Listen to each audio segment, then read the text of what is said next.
আজ আমার বিয়ে। এখন বিয়ে করার কোনো ইচ্ছে ছিল না আমার।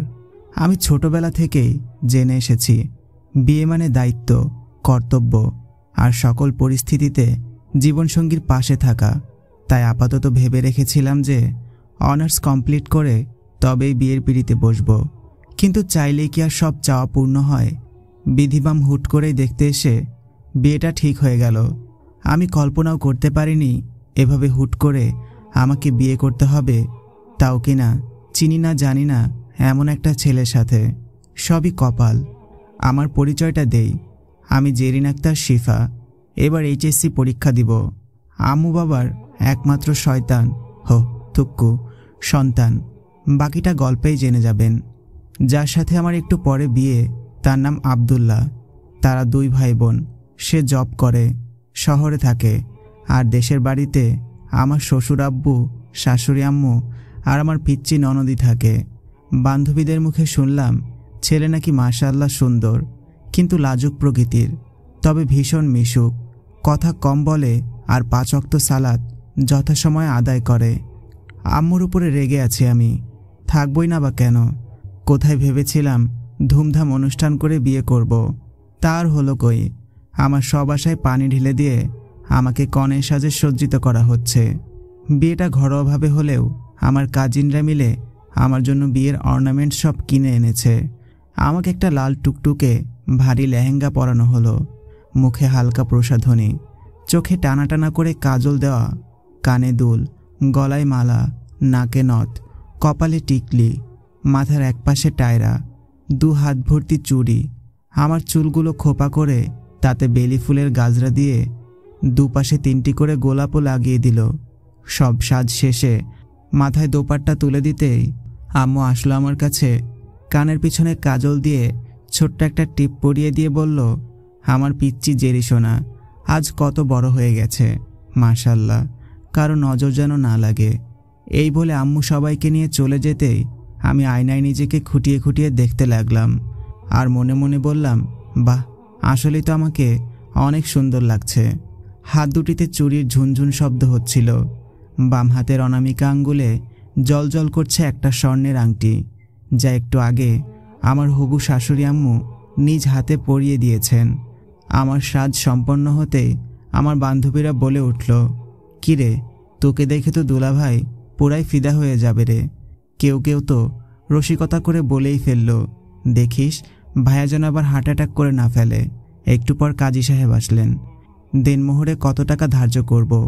আমি বললাম, দিন, আমার বিয়ের কাবিননামা আমি নিজে লিখব। এই বলে কাবিননামা আমি নিজের হাতে নিয়ে লিখতে শুরু করলাম।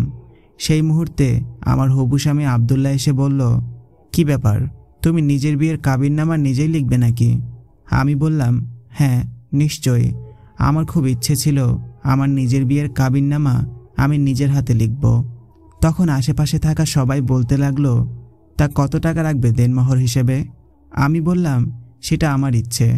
কাজী সাহেব সব কথা শুনে বললেন, ঠিক আছে মা, তুমি লিখো তবে। আমি লিখতে শুরু করলে আমার হবু স্বামী বাধা দিয়ে বলল যে, তুমি কি শুরু করলে?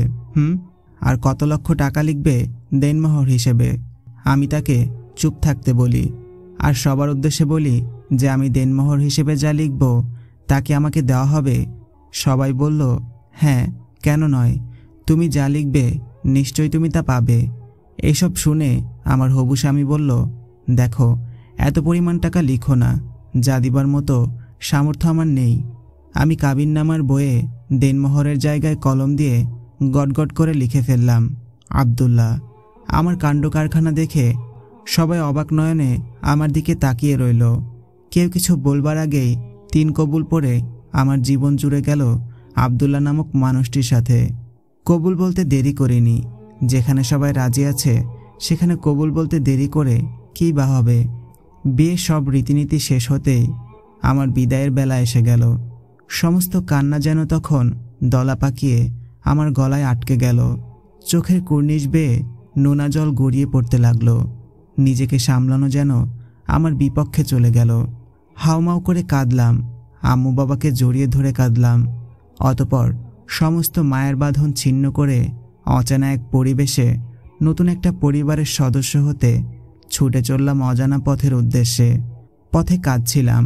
আমার উনি বারবার আমাকে সান্ত্বনা দিচ্ছিল, বলছিল কান্না করো না, দেখো আমার আম্মু তোমাকে তার নিজের মেয়ের মতো করেই রাখবে, আর আমার উপরে ভরসা রাখো।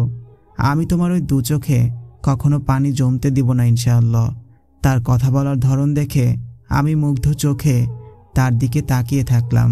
নতুন জীবনে যেন এক বিশ্বস্ত জীবনসাথী পেলাম। চোখের পানি মুছে তার কাঁধে মাথা এলিয়ে দিয়ে ঘুমের রাজ্যে পাড়ি জমালাম। দীর্ঘ 50 মিনিট পর কারো মৃদু কণ্ঠে আমার ঘুম ছাড়ল। বুঝতে পারলাম ইনি আর কেউ নন, আমারই স্বামী। তার হাত ধরে বসে রইলাম। একটু পর আমার শাশুড়ি মা সহ আরও বেশ কিছু মানুষ আমাকে মিষ্টি মুখ করালো।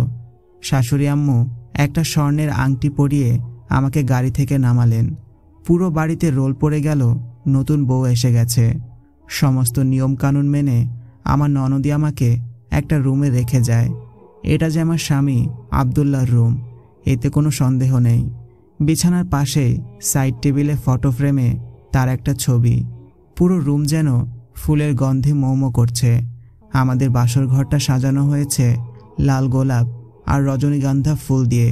বিছানায় বড় একটা লাভ শেপ দেওয়া হয়েছে, সেটা দেওয়া হয়েছে গোলাপের পাপড়ি দিয়ে। তাতে নাম লেখা হয়েছে আমাদের দুজনের। আমি বিছানায় বসে বেশ বড় করে ঘোমটা দেই। লজ্জা লাগছে ভীষণ, যেন আমি এক লজ্জাবতী ফুল। বেশ কিছু সময় কেটে গেল। ঘড়ির কাঁটায় তখন 12টা বেজে 10 মিনিট। একটু পর দরজায় ঠকঠক শব্দ হলো। আমি ভয়ে আর লজ্জায় নড়ে চড়ে বসলাম। দোপাট্টাটা শক্ত করে ধরে রাখলাম। বুঝলাম রুমে উনি এসেছেন। আমি তাকে সালাম দিলাম, সে সালামের উত্তর দিল। কুশলাদি বিনিময় করে সে বিছানায় বসল। আমার ঘুমটা সরিয়ে বলল, মাশাআল্লাহ, আমার বউ তো দেখছি ভারী মিষ্টি। আমি লজ্জায় মিইয়ে গেলাম। এর একটু পর সে ইজি হওয়ার জন্য বলল, শোনো, এত ভারী লেহেঙ্গা পরে থাকতে হবে না।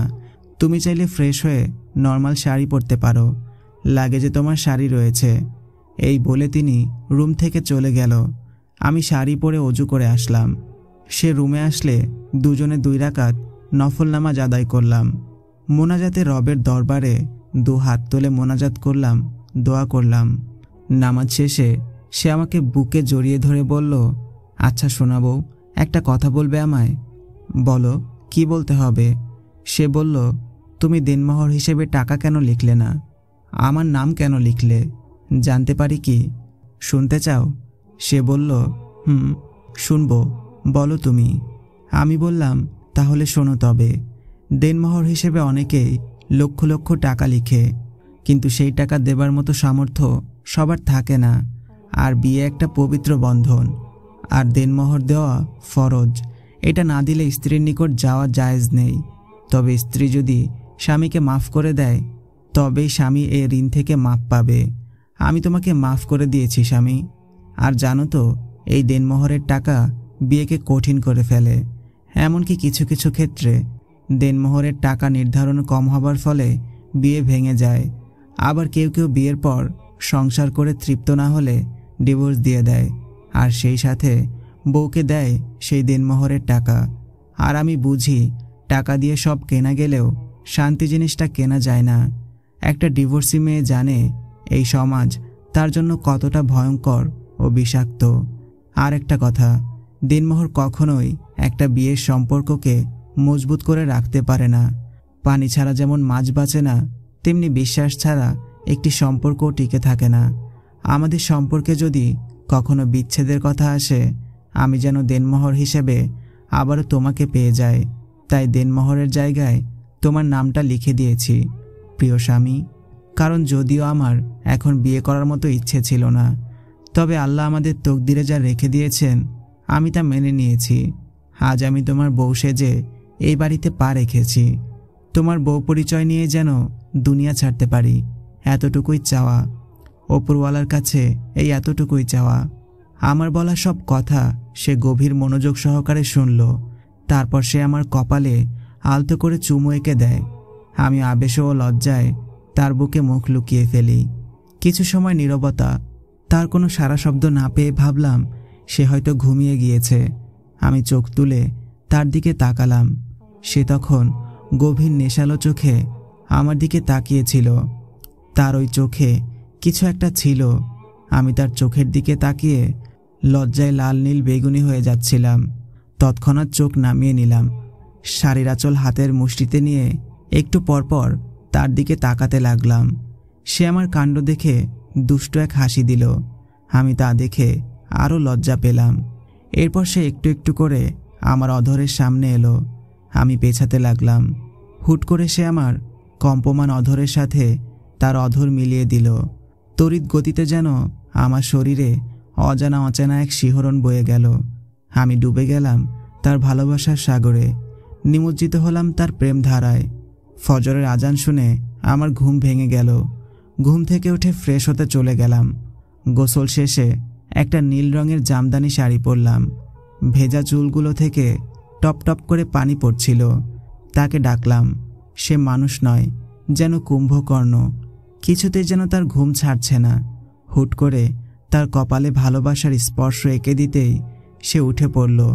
তাকে ফ্রেশ হতে বলে আমি চুল মুছতে লাগলাম। এরপর সে আসলে দুজন একসাথে ফজরের নামাজ আদায় করে নতুন জীবনের প্রথম সকালটা শুরু করলাম।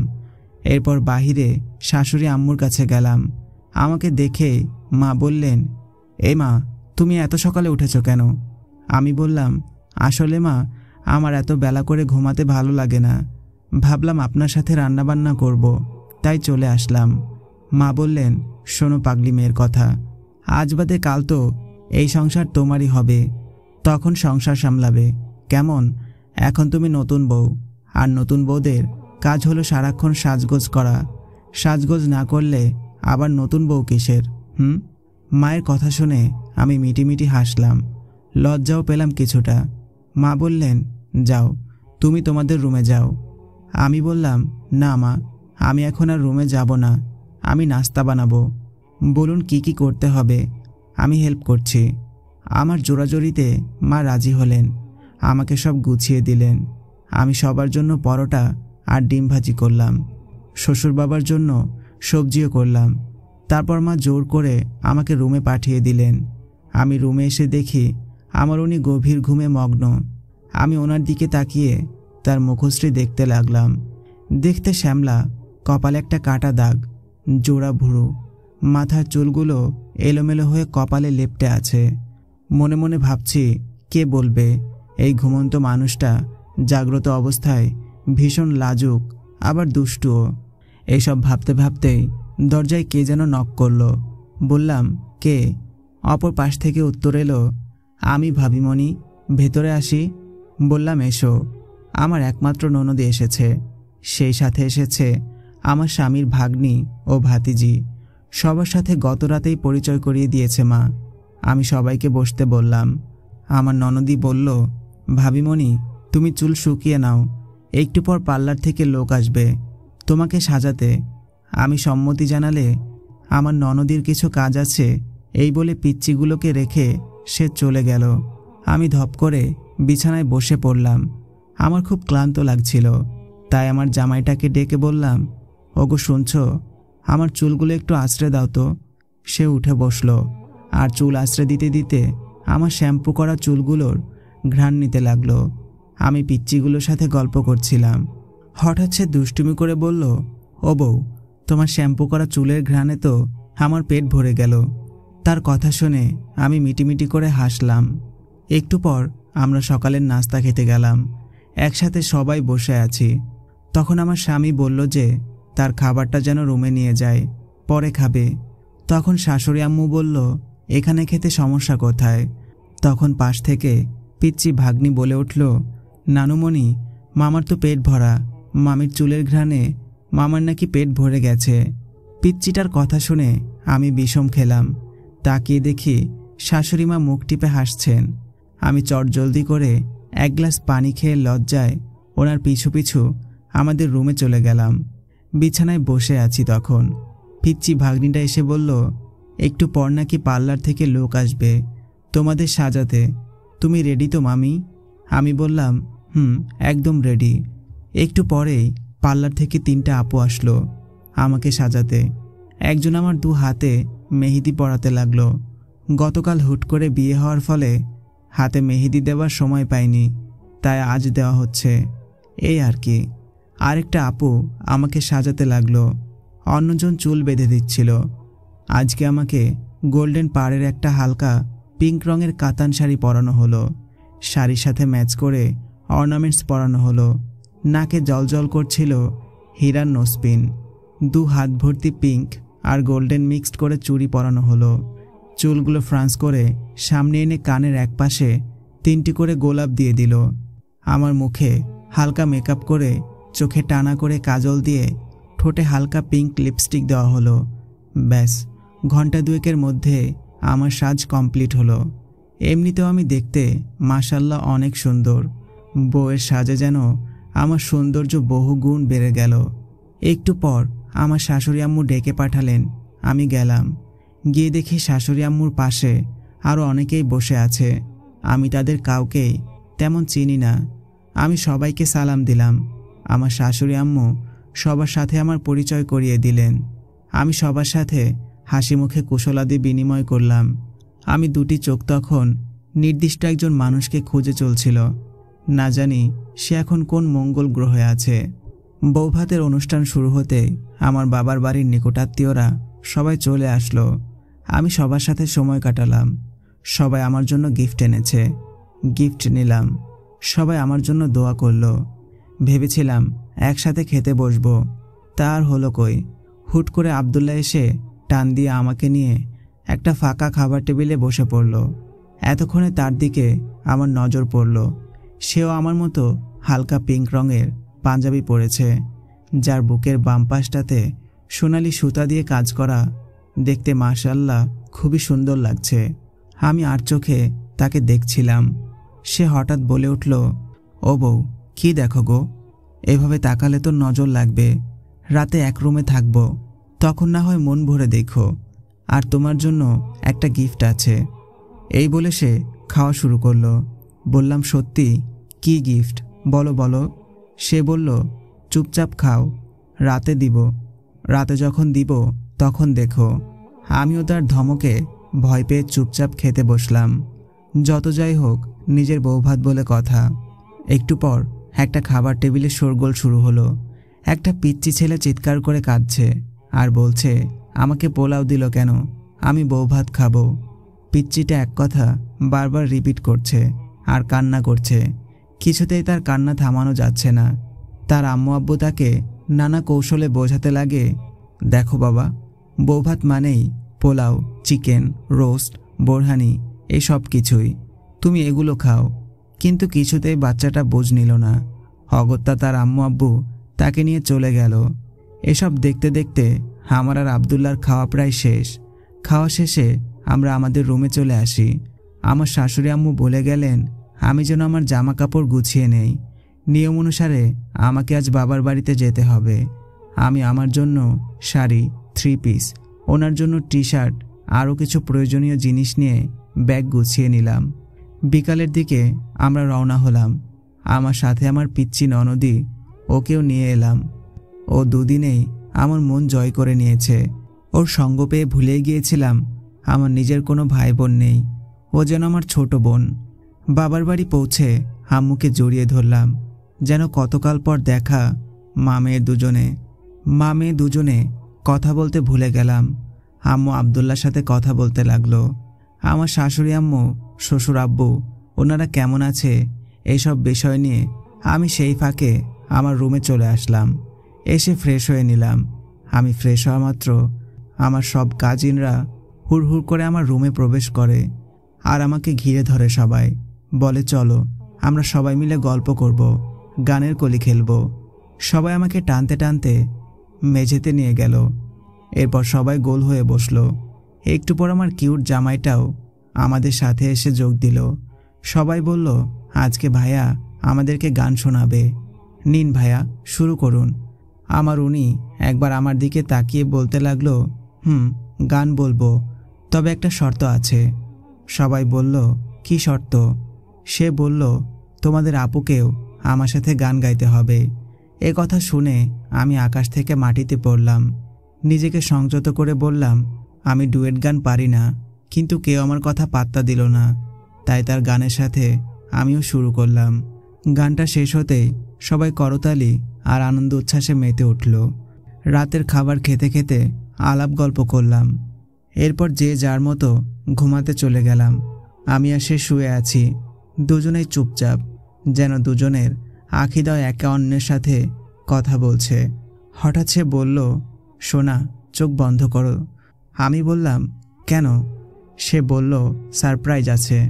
আমি চোখ বন্ধ করতেই আমার ঘাড়ে তার অস্তিত্ব পেলাম। সে বলল, এবার চোখ খোলো।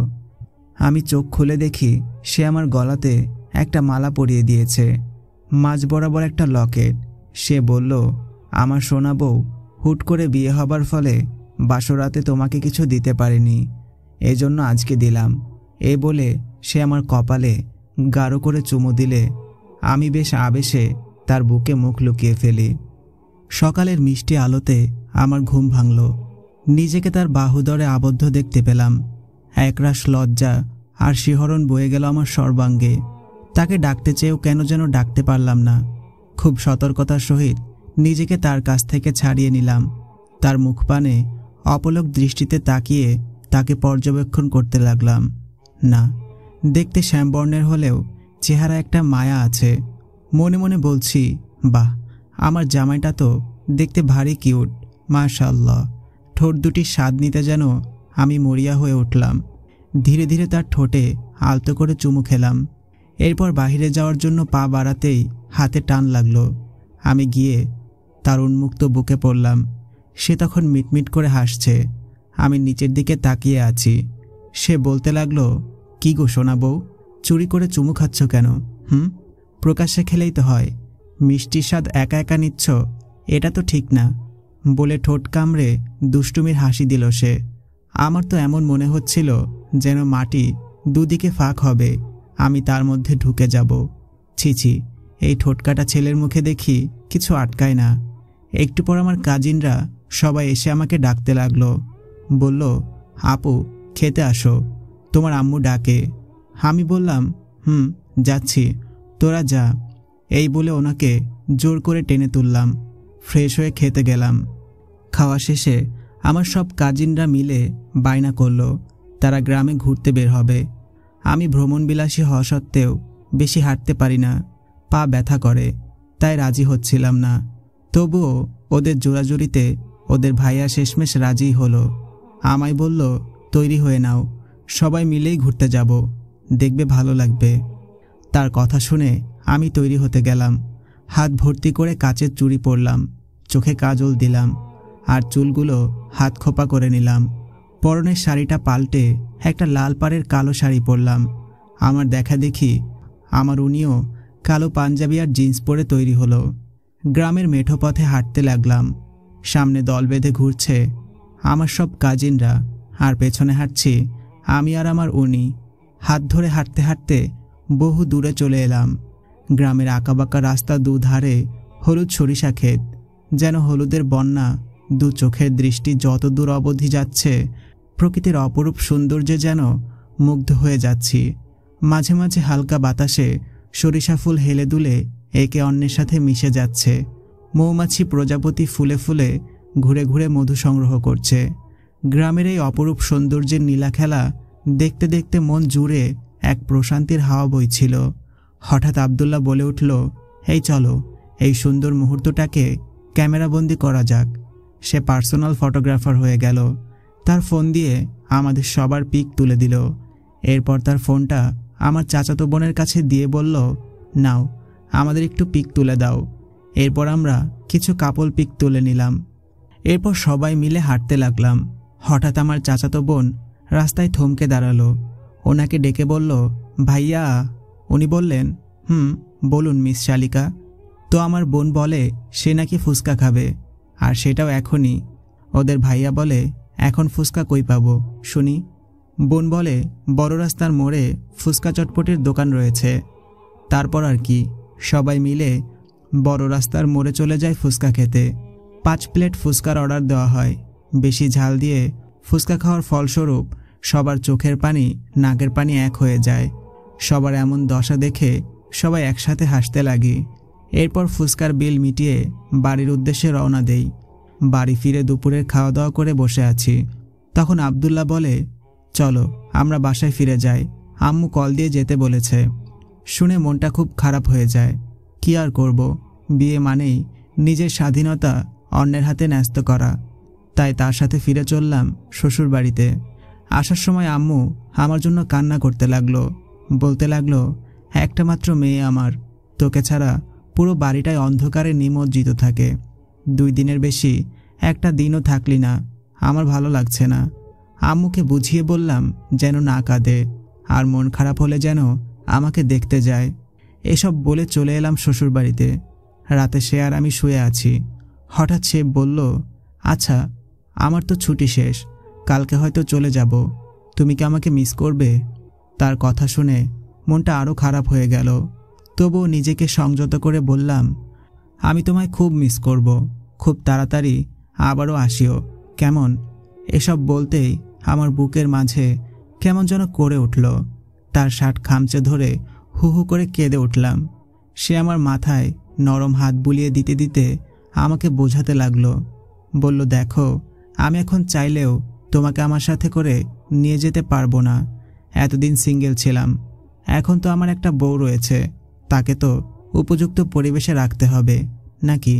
এই বলে আমার চোখের পানি মুছে দিয়ে আবারও বলতে লাগলো, আমার সোনা বউ, কাঁদে না প্লিজ, আমি যত দ্রুত সম্ভব তোমায় আমার কাছে নিয়ে যাব, কেমন? এখন চুপচাপ ঘুমাও তো, আমি তোমার চাঁদ মুখখানা দেখি। তার কথা শুনে আমি তাকে জড়িয়ে ধরলাম আর তার উষ্ণ বুকে ঘুমিয়ে গেলাম। শেষ রাতে ফজরের আজান শুনে ঘুম ভেঙে গেল। উঠে অজু করে এসে নামাজ পড়লাম, কোরআন পড়ে তার জন্য দোয়া করলাম, সে যেন সহি সালামতে পৌঁছে যায়। তারপর রান্না করতে চলে গেলাম। গিয়ে দেখি মা রান্না করছেন।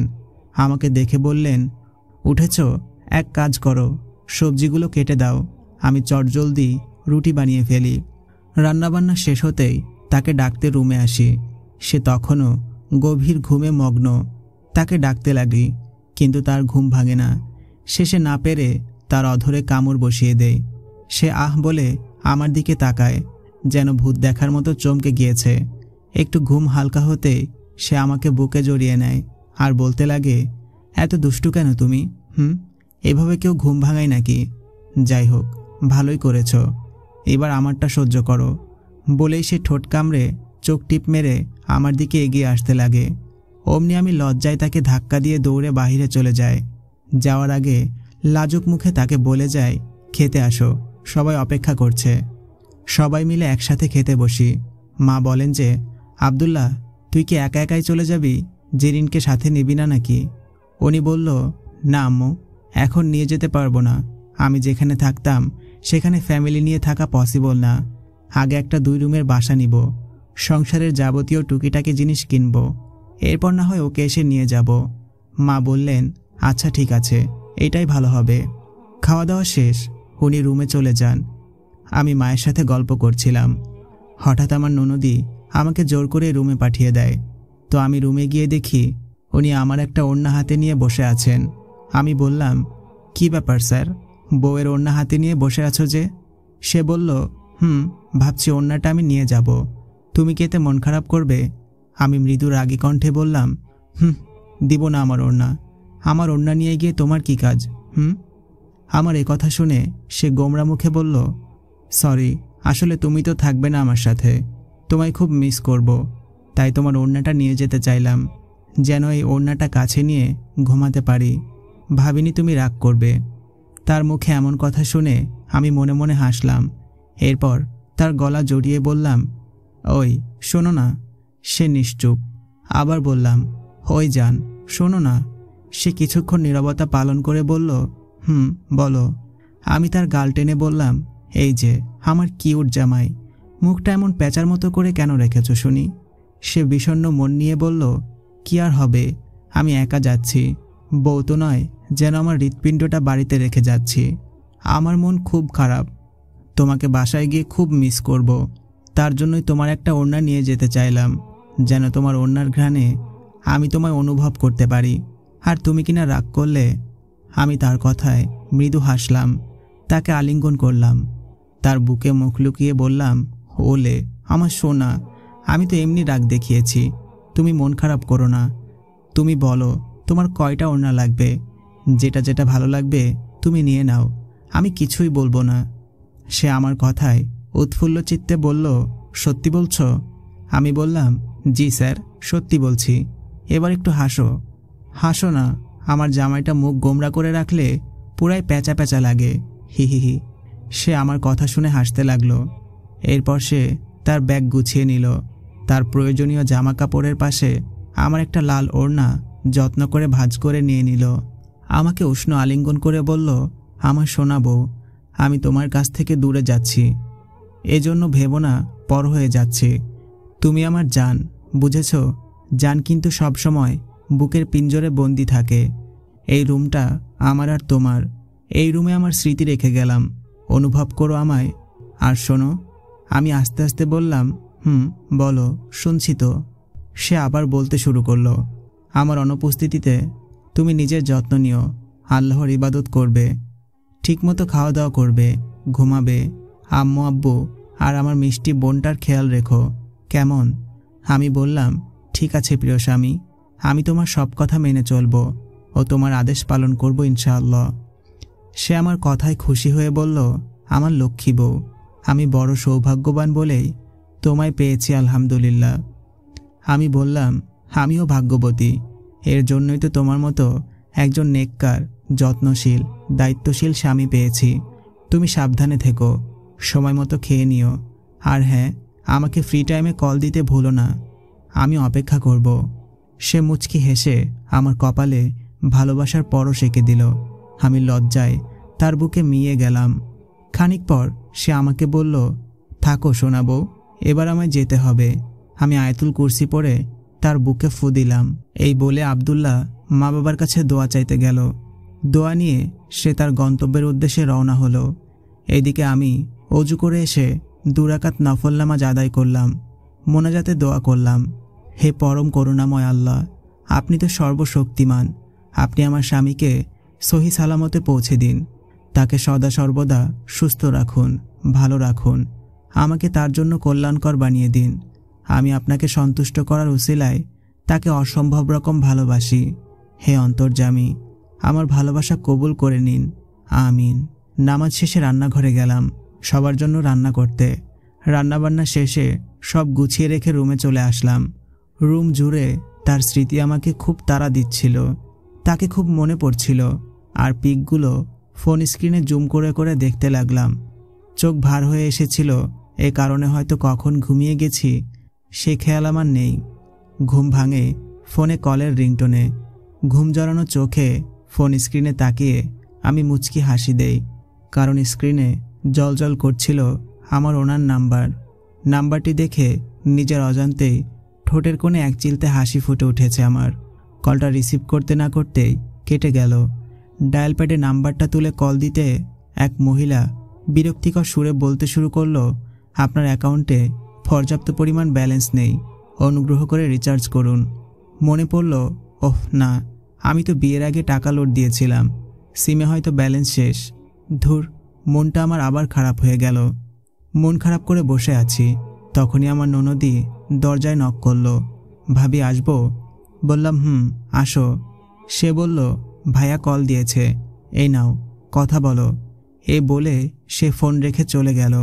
আমি ফোনটা কানের পাশে নিয়ে চুপ করে থাকলাম। একটু পর ওপাশ থেকে মৃদু কণ্ঠে সালাম এলো, আসসালামু আলাইকুম। জবাব দিলাম, ওয়ালাইকুম আসসালাম। আবারও কিছু সময় নীরবতা কাটিয়ে সেই প্রথম কথা বলল, এই পিচ্চি বউ, কথা কও। তার দুষ্টু মিষ্টি কথা শুনে আমি আনমনে হেসে উঠলাম, লজ্জাও পেলাম খানিকটা। বললাম, বলো, শুনছি তো। সে বলল, সোনা, আমি বাসায় পৌঁছে গিয়েছি, এখন ফ্রেশ হয়ে রেস্ট নিচ্ছি। তুমি কি করো আমার মায়াবতী? আমিও শুয়ে আছি, ঘুমিয়েছিলাম তো, তাই তোমার কল রিসিভ করতে করতে কেটে গিয়েছে। তুমি কি তার জন্য রাগ করেছ? সে বলল, এত সুন্দর মায়াবতী বউয়ের উপরে রাগ করে কি থাকা যায় নাকি? তার কথায় ভারী লজ্জা পেলাম। বললাম, যা দুষ্টু। সে বলল, এই, দূরে আছি বলে এভাবে বলছো? কাছে থাকলে তো বলো না। আমি প্রত্যুত্তরে বললাম, তুমি নিজেও তো কখনো সামনে থেকে আমায় মায়াবতী বলনি, এখন দূরে গিয়ে বলছো, তাই না? সে বেহায়ার মতো হাসতে লাগলো। একটা সেকেন্ড দেরি হলো না, সে আবার কল দিল আমার নাম্বারে। প্রথমে রাগ দেখিয়ে কেটে দিলেও পরে আবার রিসিভ করে চুপ থাকলাম। সে একা একাই কথা বলতে লাগলো। ও বউ, কথা কও, রাগ করো না গো, তুমি তো আমার মায়াবতী, তোমাকে আমি খুব ভালোবাসি। আর জানো বউ, আমি তোমার মায়ায় আসক্ত হয়ে গিয়েছি। তুমি আমার এমন মায়া যে মায়ার বাঁধন ছিন্ন করার সাধ্য আমার নেই গো, তাই তুমিই আমার মায়াবতী। ওই প্লিজ আমার সোনা বউ, রাগ করো না। এত ভালোবাসা পেয়ে কি আর রাগ করে থাকা যায় নাকি? আমি মিটিমিটি হাসতে লাগলাম। ওপাশ থেকে সে তা বুঝতেই বলল, এখন আমার জান পাখিটাকে ভারী মিষ্টি লাগছে। সোনা, নেট অন করো, ভিডিও কল দেই। আমি নেট অন করলে সে ভিডিও কল দিল। আমি মন্ত্রমুগ্ধের মতো তার দিকে তাকিয়ে থাকলাম। খানিকটা লজ্জা, কিছুটা ভালো লাগা, কিছুটা উচ্ছ্বাস মিশ্রিত করে তার দিকে অপলক দৃষ্টিতে তাকিয়ে রইলাম। সে অপর প্রান্ত থেকে ঠোঁটের কোণে এক ঝিলিক হাসি লাগিয়ে আমায় দেখতে লাগলো। দুজোড়া আঁখি যেন তখন ভাষা প্রদানে ব্যস্ত, তাই ফোনের দুপাশে থাকা দুই মানবী নিশ্চুপ।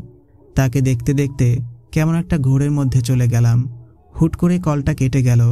অপর প্রান্ত থেকে একটা ছোট্ট মেসেজ ভেসে এলো, যাতে লেখা ছিল, সরি আমার বউ পাখি, ফোনের চার্জ শেষ, রাতে আবার কথা হবে, খেয়ে নিও। আর হ্যাঁ, ভালোবাসি আমার প্রিয় মায়াবতী। আমি প্রতিউত্তরে লিখলাম, আমিও ভালোবাসি আমার হৃদস্পন্দন। এরপর আমি ফোনটা বালিশের পাশে রেখে বাইরে চলে আসি। মা বাবা আর বৃষ্টি তখন গল্প করতে ব্যস্ত। আমাকে দেখে মা বললেন, আমার ছেলেটার সাথে কথা বলেছ? বললাম, জি মা, বলেছি, ও পৌঁছে গিয়েছে। মা বললেন, জানি তো, আমাদের সাথে কথা হয়েছে। আসো, এখানে এসে বসো, সবাই মিলে গল্প করি। আমি মায়ের পাশে বসে গল্প করলাম। শ্বশুর বাবা অনেক মজার গল্প বললেন। আমি হাসতে হাসতে শাশুড়ি আম্মুর উপরে পড়ে যাচ্ছিলাম। মনে মনে ভাবলাম, আমার যেন মন খারাপ না হয়, একা একা অনুভব না হয়, এজন্যই এভাবে সবাই মিলে আমাকে হাসি খুশি রাখছে। মনের এক কোণে এনাদের জন্য এক গভীর সম্মান ও শ্রদ্ধাবোধে ভরে উঠল। রাতে সবাই মিলে খাওয়া দাওয়া করে যে যার রুমে চলে গেলাম। বিছানায় শরীর এলিয়ে দেওয়া মাত্র দু চোখে তন্দ্রা এসে ভর করল। দেওয়াল ঘড়িতে তখন 12:20। গভীর রাত। হুট করে ফোন কলের রিংটোন বেজে উঠল। ঘুম ঘুম চোখে কল রিসিভ করতে ওপাশ থেকে চাপা মৃদুস্বরে ভেসে এলো একটি কথা, আই মিস ইউ বউ। কথাটা শুনে লজ্জায় আমার কান গরম হয়ে গেল। নীরবতা কাটিয়ে বললাম, কি ব্যাপার স্যার, রাত বিরাতে বউয়ের জন্য প্রেম বুঝি উতলায়া পড়তেছে? সে বলল, গো, তোমার কথা খুব মনে পড়ছে, তাই তো হুট করে ঘুম ছুটে গেল, আর আমি তোমায় কল দিলাম। তা আমার বউটা কি ঘুমিয়ে গিয়েছিল নাকি? বললাম, হ্যাঁ গো, কখন ঘুমিয়েছি সে খেয়াল আমার নেই, আমিও খুব মিস করছি তোমাকে। সে বলল, সোনা, সামনের মাসে ছুটি পেলে বাড়ি যাব। আগে অবশ্য আমি বছরে 3 থেকে 4 বারের বেশি বাড়িতে যেতাম না। এখন তো আমার একটা কিউট বউ আছে, তাই এখন থেকে ছুটি পেলেই বাড়ি চলে যাব ইনশাআল্লাহ। তার কথা শুনতে শুনতে আমি আবারও ঘুমিয়ে গেলাম। সকালের মিষ্টি আলোতে আমার ঘুম ছাড়ল। রোজকার ব্যস্ততায় নিজেকে হারিয়ে ফেললাম। সকালে মায়ের সাথে রান্নাবান্না করা, সময় মতো খাওয়া দাওয়া করা, আল্লাহর ইবাদত বন্দিগি করা, সন্ধ্যায় মা বাবা আর ননদির সাথে গল্প গুজব করা, রাতে ওনার সাথে কথা বলা, এসবই ছিল আমার নিত্যদিনের রুটিন। সময় বহমান, সে তার নিজ নিয়মেই চলে যায়, কারো জন্য সময় অপেক্ষা করে না। আসলেই তো সময় আর সমুদ্রের স্রোত কারো জন্য থেমে থাকে না। গত 6 মাসে বদলে গেছে অনেক কিছুই। শাশুড়ি আম্মু শ্বশুর বাবার সাথে সম্পর্কটা আরও গাঢ় হয়েছে। আর বৃষ্টি, তাকে তো আমি ননদ কম নিজের বোনের চোখে দেখি বেশি। এই ছোট্ট পরিবারটা যে আমায় এত শীঘ্রই আপন করে নিবে আমি কখনো ভাবতেও পারিনি। শুকরিয়া ওই রবের প্রতি, যিনি এত ভালো একটা পরিবারে আমায় বউ করে পাঠিয়েছেন। আর আমার স্বামী আব্দুল্লাহ, উনিও প্রতি মাসে একবার করে বাড়ি আসতো, 2 থেকে 3 দিন থাকতো। সে আসলে আমার দিনগুলো যেন খুব তাড়াতাড়ি ফুরিয়ে যেত। বুঝতেই পারতাম না কখন দিন ফুরিয়ে যায়। সে যখন আসতো, আদর যত্ন ভালোবাসার কোনো কিছুতেই কমতি সে রাখত না। আসার আগের রাতে আমাকে জিজ্ঞেস করত আমি কি খাবো, কি কি আনতে হবে। আমি প্রসঙ্গটা সবসময় এড়িয়ে যেতাম। তবুও সে কেমন করে যেন জেনে যেত আমার কি কি পছন্দ। সেসব সে কিনে আনতো, নিজ হাতে আমায় তুলে খাওয়াতো। যখন আমরা দুজন কোথাও ঘুরতে যেতাম, ম্যাচিং কাপড় ড্রেস পরতাম। সে আর আমি দুজন হাত ধরে হাঁটাহাঁটি করতাম। আমাদের দুজনের মিল ভালোবাসা দেখে কেউ বুঝতেই পারতো না আমাদের লাভ ম্যারেজ হয়নি। আমার প্রতি তার যত্নশীলতা আমায় বুঝিয়ে দেয় সে আমায় ঠিক কতটা ভালোবাসে। একটু একটু করে আমিও আমার স্বামী নামক মানুষটিকে অসম্ভব রকম ভালোবেসে ফেলি। আজকাল আমি নিজেকে খুব ভাগ্যবতী মনে করি। আলহামদুলিল্লাহ, আমার প্রতি তার পবিত্র ভালোবাসা যেন দিনে দিনে আরও বেড়ে চলল। আজ সন্ধ্যায় হঠাৎ করে আমার শরীর কাঁপিয়ে জ্বর এলো। আমার জ্বর হলে আমি খুব ক্লান্ত হয়ে যাই, কিছু খেতে পারি না। শাশুড়ি মা বারবার জিজ্ঞেস করছেন কি খাবো, কি খেতে ইচ্ছে করছে। শ্বশুর বাবাও আমার জন্য মেডিসিন কিনে আনলেন। বৃষ্টি তো বারবার পাশে বসে জিজ্ঞেস করছিল ভাবি মাথা ব্যথা করছে কি, টিপে দিব। সবার এত উৎকণ্ঠা দেখে আমার চোখে পানি এসে গেল। মা চোখের পানি মুছে দিলেন আর আমার জন্য রান্না করতে গেলেন। মা আমার জন্য স্যুপ নুডলস বানিয়ে আনলেন, নিজে হাতে জোর করে তুলে খাওয়ালেন। খাওয়া শেষে মেডিসিন খাইয়ে দিলেন। এরপর বলে গেলেন জ্বরের শরীর নিয়ে একা ঘুমিও না মা, তুমি বরং আজ রাতটা বৃষ্টির সাথেও রুমে ঘুমাও। আমি বললাম আচ্ছা মা, ঠিক আছে। আমি বৃষ্টির রুমে বৃষ্টির সাথে ঘুমিয়ে পড়লাম। গভীর রাতে আমার বুকে কারো উষ্ণ নিঃশ্বাস মিশে যাচ্ছে, এটা অনুভব করতে আমি উঠে বসতে লাগলাম। তখনই বলিষ্ঠ একজোড়া হাত আমায় তার বুকে জড়িয়ে নিল আর ফিসফিস করে বলতে লাগলো ও বউ, একটু চুপচাপ শুয়ে থাকো আর আমায় একটু ঘুমাতে দাও। কণ্ঠটা আমার চিরপরিচিত, তবুও শঙ্কা আর ভয়ে আড়ষ্ট হয়ে আমি যেন জমে গেলাম। বুকের ভিতরে থাকা হৃৎপিণ্ডটা যেন লাফাচ্ছিল। ভয়ে ভয়ে তাকে বলতে লাগলাম এই তুমি কখন এসেছো, আর হুট করে বৃষ্টির রুমেই বা কিভাবে আসলে, আর তুমি জানলেই বা কিভাবে যে আমি অসুস্থ। এভাবে না বলে চলে এলে কেন? কিছু হয়েছে কি? সে তখন আমার ঠোঁটে আঙুল রেখে চুপ করো তো, এত কথা বলো না। ভয়ে পানি পিপাসা পেল। বললাম পানি খাবো। সে তখন আমার অস্বস্তি বুঝতে পারল আর সাইড টেবিল থেকে পানির বোতল এগিয়ে দিল। পুরো পানিটুকু খেয়ে তাকে আবার প্রশ্ন করতে শুরু করলাম কি হয়েছে বলো তো, কখন এসেছো তুমি? সে তখন মৃদু রাগ দেখালো, বলল উফ, তুমিও না পুলিশদের মতো জেরা করতে শুরু করেছ। তার কথা শুনে আমি মুখ ফিরিয়ে নিলাম, অন্য পাশ ফিরে শুয়ে পড়লাম। সে আমায় জড়িয়ে ধরল, তবুও কিছু বললাম না। সে আমার মাথায় চুমু দিল, দিয়ে বলল ও বউ কথা কও। আমি তবুও চুপ করে থাকলাম। সে আমাকে তার দিকে ফিরিয়ে নিল, বলল কি হলো, অভিমান করেছ? আমি তবুও কিচ্ছু বললাম না, শুধু বললাম ঘুমান, আপনার সাথে আমার কোনো কথা নেই। সে হাল ছাড়ার মানুষ না। আমাকে বলতে লাগলো দেখো বউ, আমি অতটাও চতুর না যে রাগ অভিমান এসব বুঝবো। প্লিজ প্লিজ কথা বলো। আমি তার দিকে এক পলক তাকিয়ে আবার মাথা নিচু করে থাকলাম। তখন সে নিজে নিজেই বলতে লাগলো ওহ বুঝেছি, তোমার কথার উত্তর দেয়নি তাই এমন করছো। আচ্ছা বলছি, বিকেলে অফিস ছুটির একটু আগে বৃষ্টি আমাকে জানায় যে তোমার জ্বর এসেছে, তুমি অসুস্থ, তাই ভাবলাম নিয়ে তোমাকে দেখতে বাড়িতে আসব। তারপর আর কি, 3 দিনের ছুটি নিয়ে রাতের বাসে বাড়ি চলে এলাম আমার মিষ্টি বউটাকে দেখার জন্য। বাড়ি ফিরতে ফিরতে রাত 11টা বেজে গিয়েছিল, তাই বৃষ্টিকে কল করে বললাম তুমি এখন কোন রুমে? বৃষ্টি বলল তুমি বৃষ্টির রুমে ওর সাথে ঘুমাচ্ছ। তারপর আর কি, আমি আমার পিচ্চি বউটাকে কোলে নিয়ে আমাদের রুমে চলে এলাম। বিছানায় শুইয়ে দিয়ে আমিও ঘুমিয়ে গেলাম। ওনার এসব কথা শুনে আমি অবাক দৃষ্টিতে তাকিয়েছিলাম। এত কিছু হয়ে গেছে আর আমি কিনা বুঝতেও পারিনি। তখন সে পুনরায় বলতে লাগলো তা বউ, ঘুম থেকে যখন উঠছই আসো একটু আদর দেই। তার কথা শুনে লজ্জা পেলাম আর তার বুকের মাঝে পিচ্চি বিড়াল ছানার মতো লেপ্টে রইলাম। সে তখন আমার কপালে হাত দিয়ে জ্বর পরীক্ষা করলো, বলল জ্বর কমে গেছে আলহামদুলিল্লাহ, এখন চুপচাপ ঘুমাও। আমিও ঘুমাই। সকালে ঘুম ভাঙতেই বুঝতে পারলাম আমাকে উনি এখনও জড়িয়েই রেখেছে তার সাথে। পাশ থেকে ফোনটা হাতিয়ে নিয়ে দেখলাম সকাল 9:45 বাজে।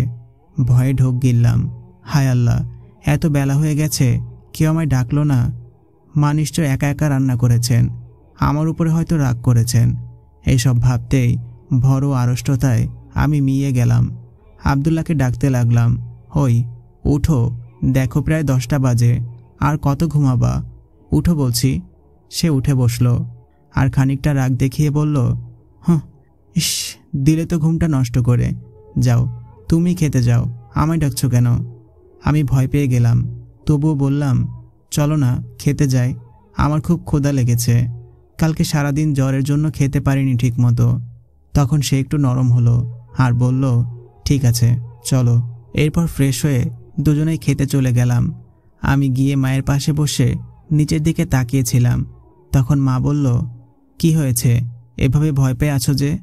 আমি বললাম, আসলে মা, সকালে ঘুম ছাড়েনি, তাই উঠতে পারিনি। আপনি কি রেগে আছেন মা? তিনি বললেন, আরে না, পাগলি মেয়ের কথা শোনো, রোজই তো আমার সাথে রান্না করো, আজ না হয় আমার মেয়েটা অসুস্থ, তাই আমি একা হাতেই সব করেছি, আর বৃষ্টি তো আমাকে সাহায্য করেছে। আমি রাগ করিনি মামুনি, তুমি আবদুল্লাহকে সাথে নিয়ে খেয়ে নাও, আমরা সবাই খেয়েছি। এরপর আমরা দুজন খেতে বসলাম। আমি নিজ হাতে খাওয়ার আগেই আবদুল্লাহ খাবারের লোকমা আমার মুখের সামনে তুলে ধরে বলল, নিজ হাতে খেতে হবে না, তুমি হাঁ করো বউ, আমি তোমায় খাইয়ে দেই। আমি বললাম, এই কি শুরু করলা, লজ্জা পাইতো? আমার কথা শুনে মা মুখ টিপে হাসলেন আর চলে গেলেন। এরপর সে আমাকে যত্ন করে তুলে খাওয়াতে লাগলো। খাওয়া শেষে মেডিসিন খেয়ে কিছুক্ষণ রেস্ট নিলাম। দুপুরের দিকে সবাই মিলে গল্প করছি। তখন শাশুড়ি আম্মু বলল, আবদুল্লাহ, আমি বলি কি, তুই এবার বৌমাকে তোর সাথে নিয়ে যা, ওরও সময়গুলো ভালো কাটবে, আর তোকেও কষ্ট করে রান্না করে খেতে হবে না। এসব শুনে সে কি যেন ভাবল।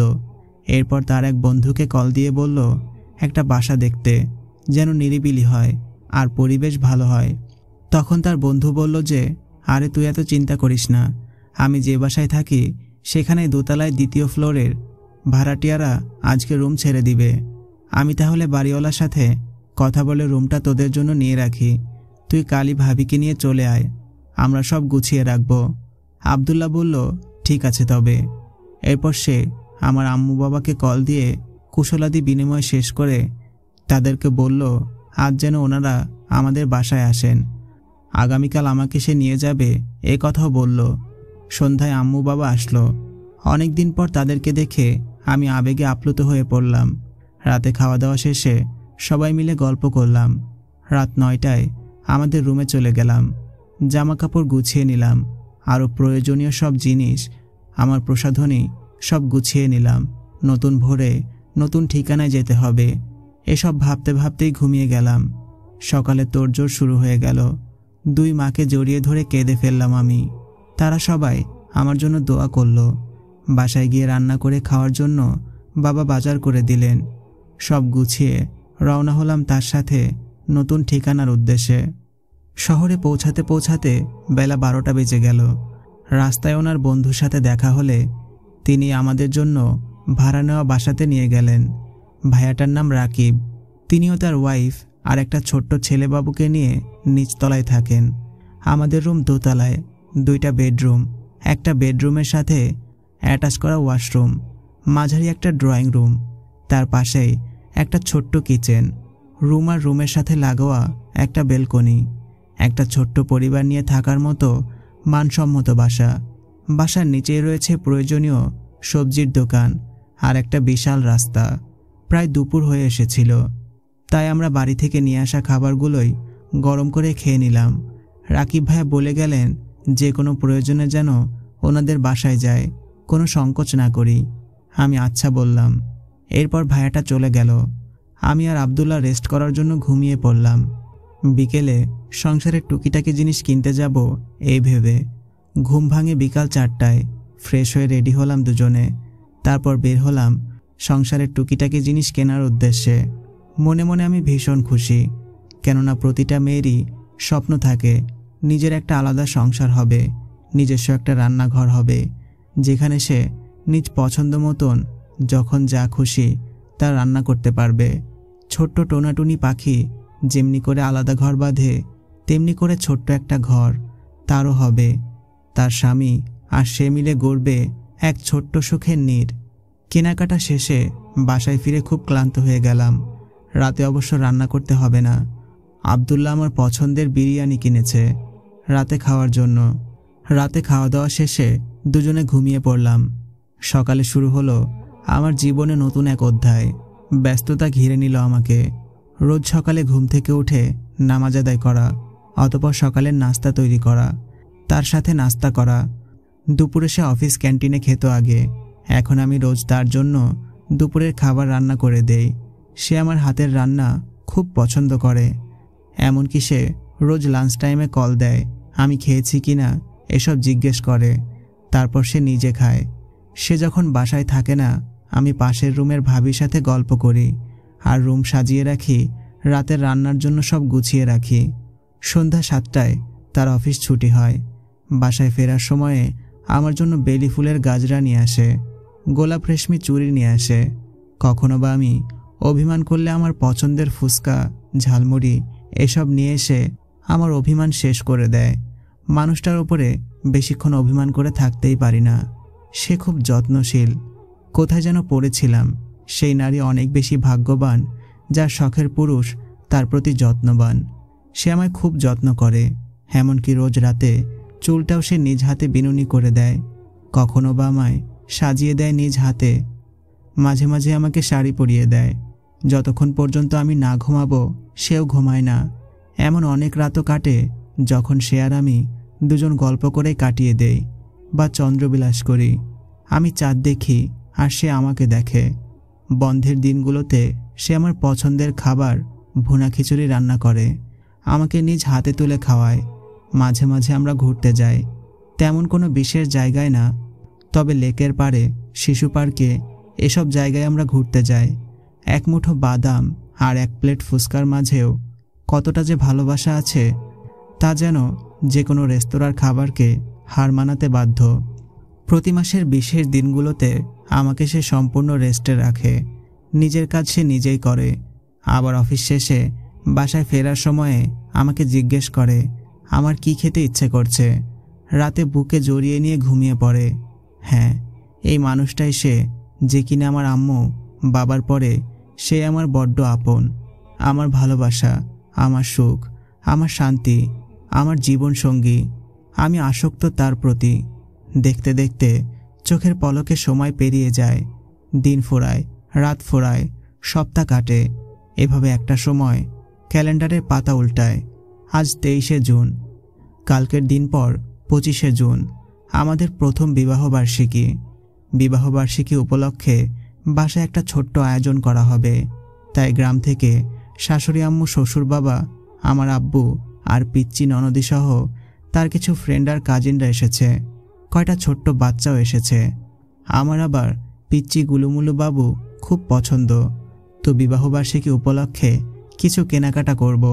আব্দুল্লাহকে বললাম, চলো না কিছু কিনে আনি। কালকের দিন পর না হয় দুজন আবারও প্রথম দিনের মতো জামাই বউ সাজব। কথাটা বলেই নিজেই লজ্জা পেলাম। সে বলল, ঠিক আছে চলো তবে। শপিং মলে গেলাম আমি, আমার উনি আর পিচ্চি ননদি। কেনাকাটা শেষে বাসায় আসতে জ্যামজট পোহাতে হলো, তাই আসতে অনেক রাত হয়ে গেল।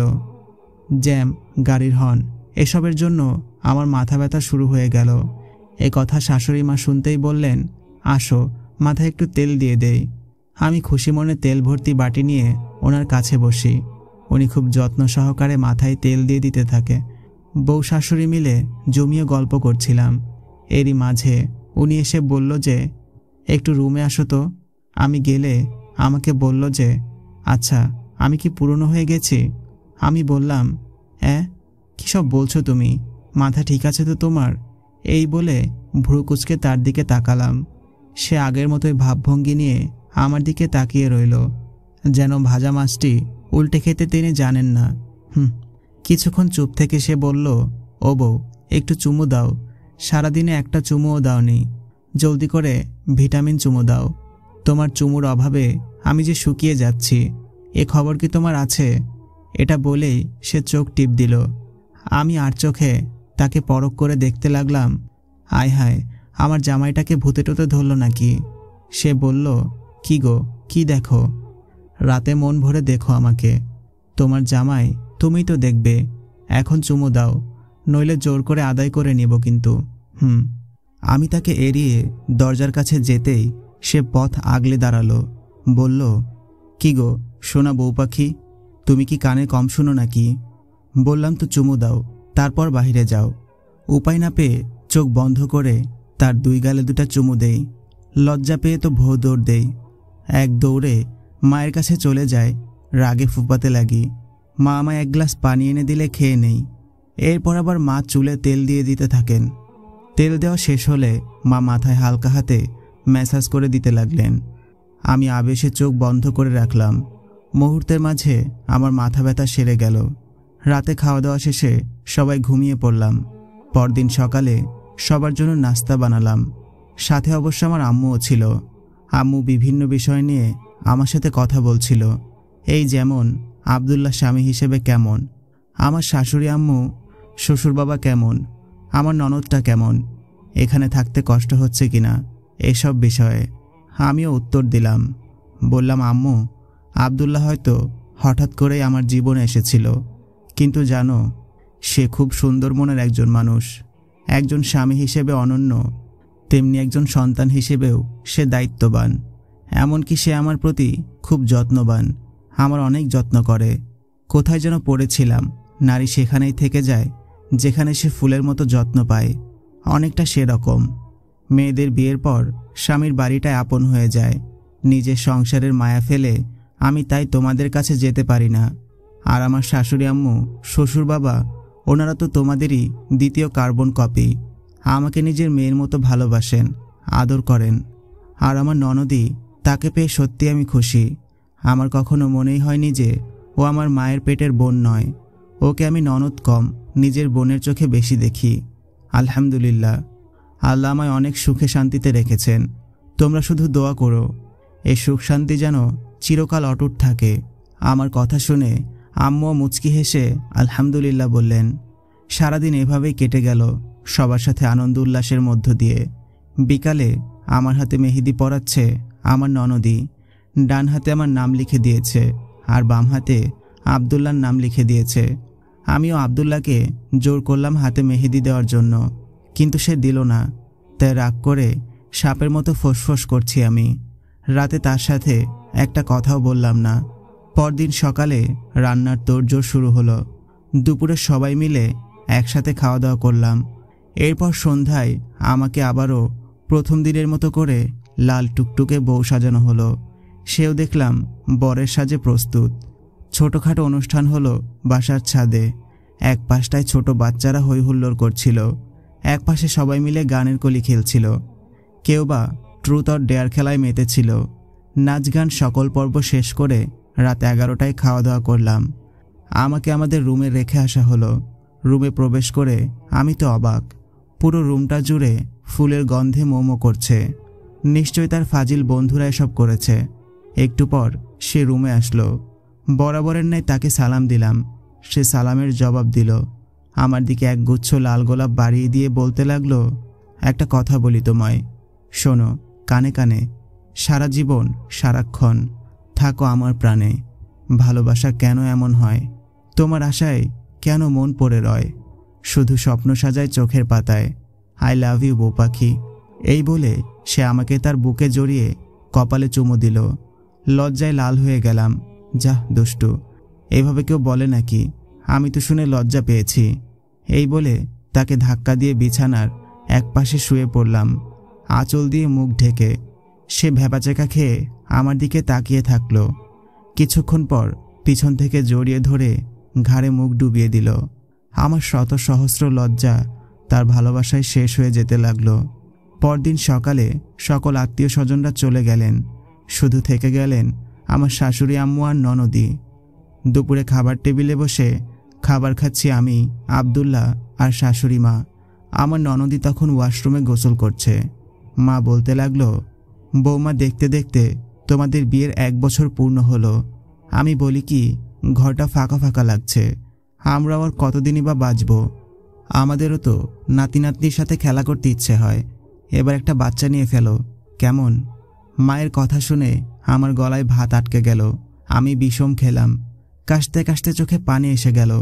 আমার এমন দশা দেখে আমার উনি 1 গ্লাস পানি এগিয়ে দিল আমার দিকে, আর মাকে বলতে লাগলো, আম্মু তুমি কোনো চিন্তা করো না, খুব শীঘ্রই তোমার জন্য খেলার সাথে নিয়ে আসবো ইনশাআল্লাহ। তার এমন কথাবার্তা শুনে আমি লজ্জায় নিচের দিকে তাকিয়ে চুপচাপ খাবার খেতে থাকি। খাওয়া দাওয়া শেষে মায়ের সাথে বসে গল্প করছি। উনি রুমে গিয়ে ঘুমিয়ে পড়েছে। মা বলছিলেন, তোমার এখানে থাকতে কোনো অসুবিধা হচ্ছে না তো? আমি বললাম, না মা, উনি তো সারাদিন অফিসে থাকে। আমি তখন বাসার সব কাজ করি, রুম সাজিয়ে রাখি, রাতের জন্য রান্নাবান্না করি, আর অবসরে পাশের রুমের ভাবির সাথে গল্প করি। মা বললেন, তুমি অনেক মিষ্টি একটা মেয়ে, আমার ছেলে তোমাকে খুব ভালোবাসে মা, কখনো ওকে কষ্ট দিও না কেমন? সবসময় তোমার মায়া ভালোবাসার ডোরে বেঁধে রেখো। আমি হ্যাঁসূচক মাথা নাড়ালাম। রাতে আমি ওনার বুকে চুপচাপ শুয়ে আছি। সে বলল, কি ভাবছ, চুপচাপ কেন? বললাম, মা বললেন তুমি নাকি আমাকে অনেক ভালোবাসো, তাহলে কখনো বলো না কেন যে তুমি আমাকে ভালোবাসো? এসবই ভাবছি। সে আমার মাথায় আলতো করে চুমু দিয়ে বলল, শোনো, ভালোবাসা মুখে বলে প্রকাশ করার জিনিস নয়, ভালোবাসা হলো অনুভব করার জিনিস। যে যাকে সত্যি ভালোবাসে সে তাকে তার ব্যবহার, আচার আচরণ, যত্ন এসব দিয়েই প্রকাশ করে তার ভালোবাসা। তার কথাগুলো আমি উপলব্ধি করতে চেষ্টা করলাম। আসলেই তো এই মানুষটিকে আমি আগে কখনো চিনতাম না, জানতাম না।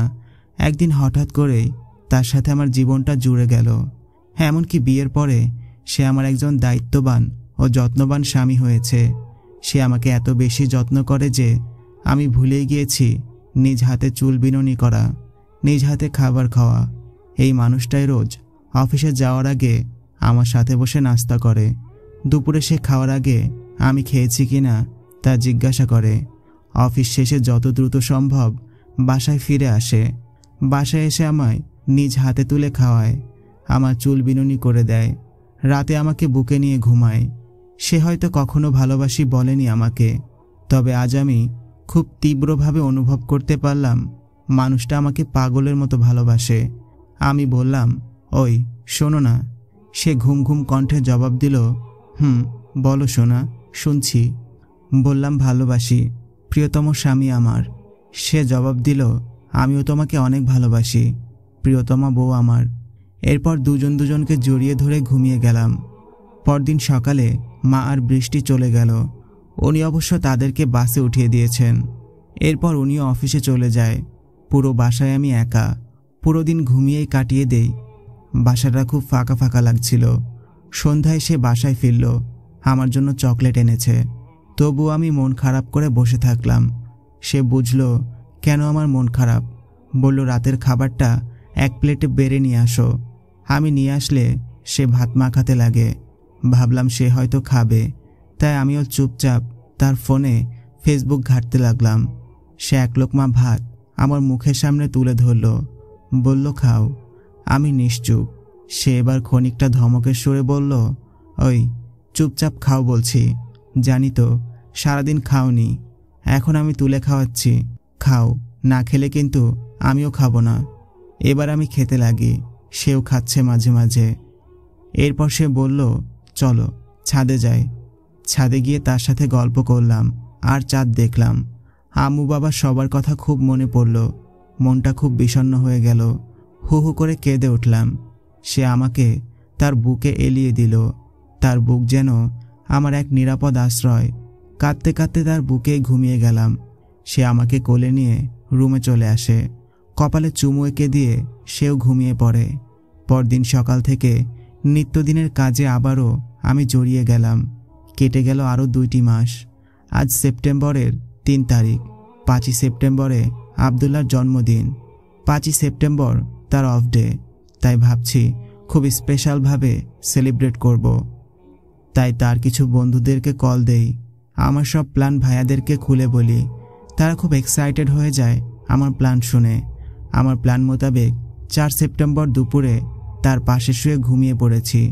সেই সময় আমার ফোনের রং নাম্বার থেকে একটা কল আসে। আমি ঘুমিয়ে আছি দেখে সে কলটা রিসিভ করে। ওপাশ থেকে তখনও কে একজন বলে ওঠে, সুইটহার্ট, আজ রাত 12টায় ছাদে এসো, তোমার ওই গম্ভীর জামায় ঘুমালে। কথাগুলো শুনে আব্দুল্লাহ যেন তড়িৎ গতিতে শক খেল। সে মনে মনে ভাবতে লাগলো, আমার বউটা কি কারো সাথে সম্পর্কে জড়িয়েছে নাকি? আর জড়ালেও এটা তো শিওর যে সেই ছেলেটাও এই ফ্ল্যাটেই থাকে।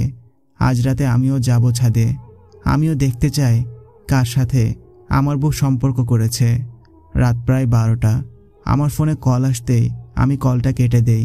এরপর চুপি চুপি ছাদের দিকে রওনা দেই। একটু পর আমার পিছু পিছু আব্দুল্লাহও ছাদে এসে দাঁড়ায়। চারদিকে ঘুটঘুটে অন্ধকার। সে কিছুটা ভয় পায়। একটু পর হঠাৎ করেই ছাদের সমস্ত লাইট একসাথে জ্বলে ওঠে, আর আমি সহ বাকি সবাই একসাথে বলে উঠি, হ্যাপি বার্থডে টু ইউ। আর আমি সহ বাকি সবাই একসাথে happy birthday to you Abdullah বলে উঠি। তারপর তার সামনে গিয়ে কানে হাত দিয়ে সরি বলি। এতক্ষণে সেও বিষয়টা বুঝতে পেরেছে। কপট রাগ দেখিয়ে অন্য পাশে ফিরতেই আমি আবেগে তাকে জড়িয়ে ধরি।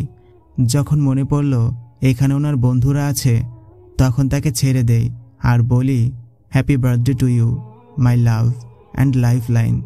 I wish always happy moments come to your life, many many happy returns of the day, my dear sweet husband. সে বলল, thank you so much my dear sweetheart. তারপর সবাই মিলে জন্মদিনের কেক কাটলাম। আব্দুল্লাহ আমাকে কেক খাইয়ে দিল। তারপর সবাই মিলে জন্মদিনের কেক কাটলাম। আব্দুল্লাহ আমাকে কেক খাইয়ে দিল, ওর বন্ধুদেরকে খাইয়ে দিল। সবাই মিলে আনন্দ করলাম। তার জন্য কোনো গিফট কিনতে পারিনি, সময়ের স্বল্পতার জন্য। তাও সে নির্লজ্জের মতো বলল, ও বউ, আমার জন্মদিনের গিফট কোথায়? আমি লজ্জা পেলাম, তবুও বললাম, পরে দিব। কেমন? এখন চলো রুমে যাই, আমার খুব ঘুম পাচ্ছে। একটু পরে রুমে চলে এলাম। আমি আর উনি ঘুমিয়ে গেলাম। পরদিন তার অফিস বন্ধ, তাই অনেক বেলা করে ঘুমালাম। ঘুম থেকে উঠে ওনার বন্ধুদের জন্য রান্না করে ও সবাইকে সাথে নিয়ে খাওয়া দাওয়া করে। এরপর তাদের সাথে ঘুরতে চলে যায়। আমি পাশের রুমের ভাবির সাথে গল্প করে সময় কাটিয়ে দেই। সন্ধ্যায় সে বাসায় ফিরে আসে। রাতে আমি তাকে বললাম, এই শোনো। সে বলল, হ্যাঁ বলো, কি বলবে? খুব ক্লান্ত লাগছে, ঘুমাবো। আমি বললাম, ঘুমাও তুমি, তোমায় কে ডেকেছে? সে বলল, শোনা বউ, অভিমান করে না, বলো না কি বলবে, সবই তো শুনছি। বললাম, চলো না ছাদে যায়, আকাশে কালো মেঘ জমেছে, বৃষ্টি হবে হয়তো, চলো দুজনে ভিজবো। আমার কথা যেন সে শুনেও শুনল না, আবার ঘুমিয়ে গেল। আমি বিরক্ত হয়ে একা একাই ছাদে চলে গেলাম। ছাদের মাঝখানে একটা দোলনা আছে। দোলনায় বসে একা একাই দোল খেতে লাগি। হঠাৎ দমকা হাওয়ায় আমার চুল উঠতে লাগে। সময়টা খুব ভালোভাবে কাটতে লাগে। অপরদিকে আব্দুল্লাহ ঘুমের ঘোরে বাম পাশে ফিরতেই বিছানাটা ফাঁকা দেখে 1 মিনিট ভাবে আমার বউটা কই গেল। তখনই দৃষ্টি জানালার ওপাশে চলে যায়। সে দেখতে পায় আকাশ মেঘলা। জেরিন নিশ্চয়ই বৃষ্টিতে ভেজার জন্য ছাদে চলে গিয়েছে। গুটি গুটি পায়ে সেও ছাদে চলে আসে। আমি তখন মেঘলা আকাশের দিকে তাকিয়ে আছি। সে বলে, কি ব্যাপার, এত রাতে ছাদে কেন তুমি?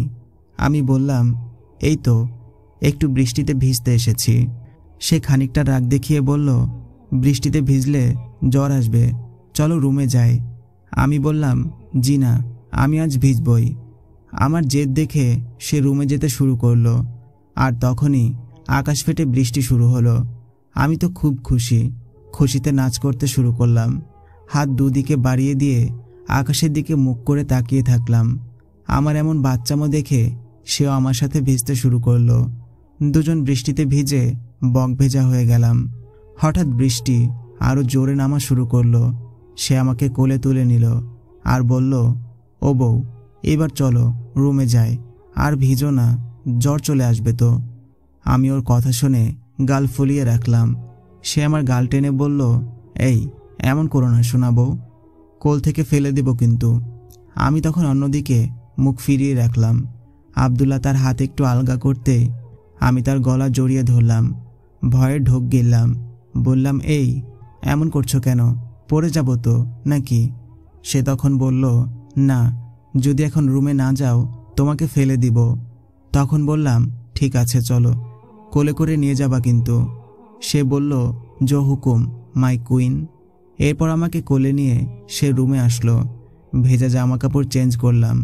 শুয়ে আছি, সে ঘুমানোর চেষ্টা করছে। তাকে জড়িয়ে ধরে বললাম, ওই ঘুমাচ্ছ? সে বলল, কেন, কিছু বলবে? এই তুমি তো ঘুমাও কেন? সে আমাকে বুকে জড়িয়ে নিল আর বলল, কেন গো, ঘুমানো বারণ নাকি? কালকে আমার অফিস আছে, ঘুমাই। আচ্ছা সোনা, তুমিও ঘুমাও। আমি লজ্জামাখা মুখ নিয়ে বললাম, এভাবে ঘুমালে মা কেমনে দাদি হবে বলো তো? হঠাৎ আকাশে বিজলি চমকালো, সঙ্গে সঙ্গে কারেন্ট চলে গেল। অন্ধকারে তাকে শক্ত করে জড়িয়ে ধরলাম। সে কি বুঝলো জানি না, আমাকে বলতে লাগলো, ওরে আমার ফাজিল বউরে, আজ তোমাকে ঘুমাতে দিব না। আমি লজ্জায় তার বুকে মুখ লুকিয়ে মিটিমিটি হাসলাম। সকালে সে খাওয়া দাওয়া শেষে অফিসে চলে গেল। আমি নিত্যদিনের কাজে ব্যস্ত হয়ে গেলাম। দুপুরের জন্য রান্না করে রুমে বসে ফোন দেখছিলাম। ফোন দেখতে দেখতে ঘুমিয়ে গেলাম। ঘুম ভাঙল দুপুর 2টায়। ঘড়ির দিকে তাকিয়ে অবাক হয়ে রইলাম। হায় হায়, এতক্ষণ ঘুমিয়েছি।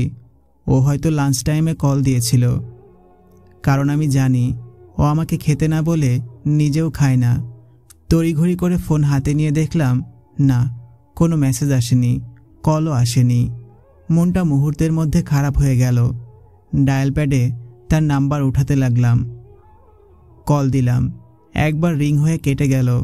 আবারও দিলাম, আবারও রিং হয়ে কেটে গেল। কিছুক্ষণ পর আবারও দিলাম। এবার বিরক্তিকর কণ্ঠে ভেসে এলো কিছু কথা। আপনার ডায়ালকৃত নাম্বারটি এই মুহূর্তে ব্যস্ত আছে।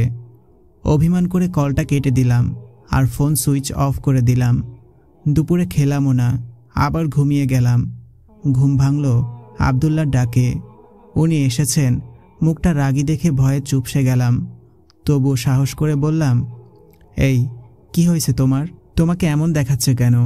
সে বলল, কিছু না, অফিসে কাজের চাপ বেশি, তাই রাগ হচ্ছে আর ক্লান্ত আমি, খেতে দাও। তাকে খেতে দিলাম। সে চুপচাপ খেতে লাগলো। একবারও আমাকে জিজ্ঞেস করলো না আমি খেয়েছি কিনা। তার এমন আচরণ দেখে খুব কষ্ট পেলাম। চুপচাপ বিছানায় শুয়ে পড়লাম। সে খাওয়া শেষে রুমের লাইট অফ করে ঘুমিয়ে গেল। রাত 12টা। আমি তখন মুখে হাত দিয়ে কাঁদছি। সে ঘুম ঘুম কণ্ঠে বলল, এই কি হয়েছে? হ্যাঁ, এমন ফ্যাস ফ্যাস করে কাঁদছ কেন? ঘুমাতে দিবে না নাকি? সারাদিন তো বাসায় থাকি না, রাতটুকু থাকি, তাও কি শান্তিমতো ঘুমাতে দিবে না নাকি? তার এমন কথা শুনে আমি আরও জোরে জোরে কাঁদতে লাগি। সে বিরক্ত হয়ে অন্য রুমে চলে যায়। পরদিন থেকে তার আমার মাঝে দূরত্ব বেড়ে চলে।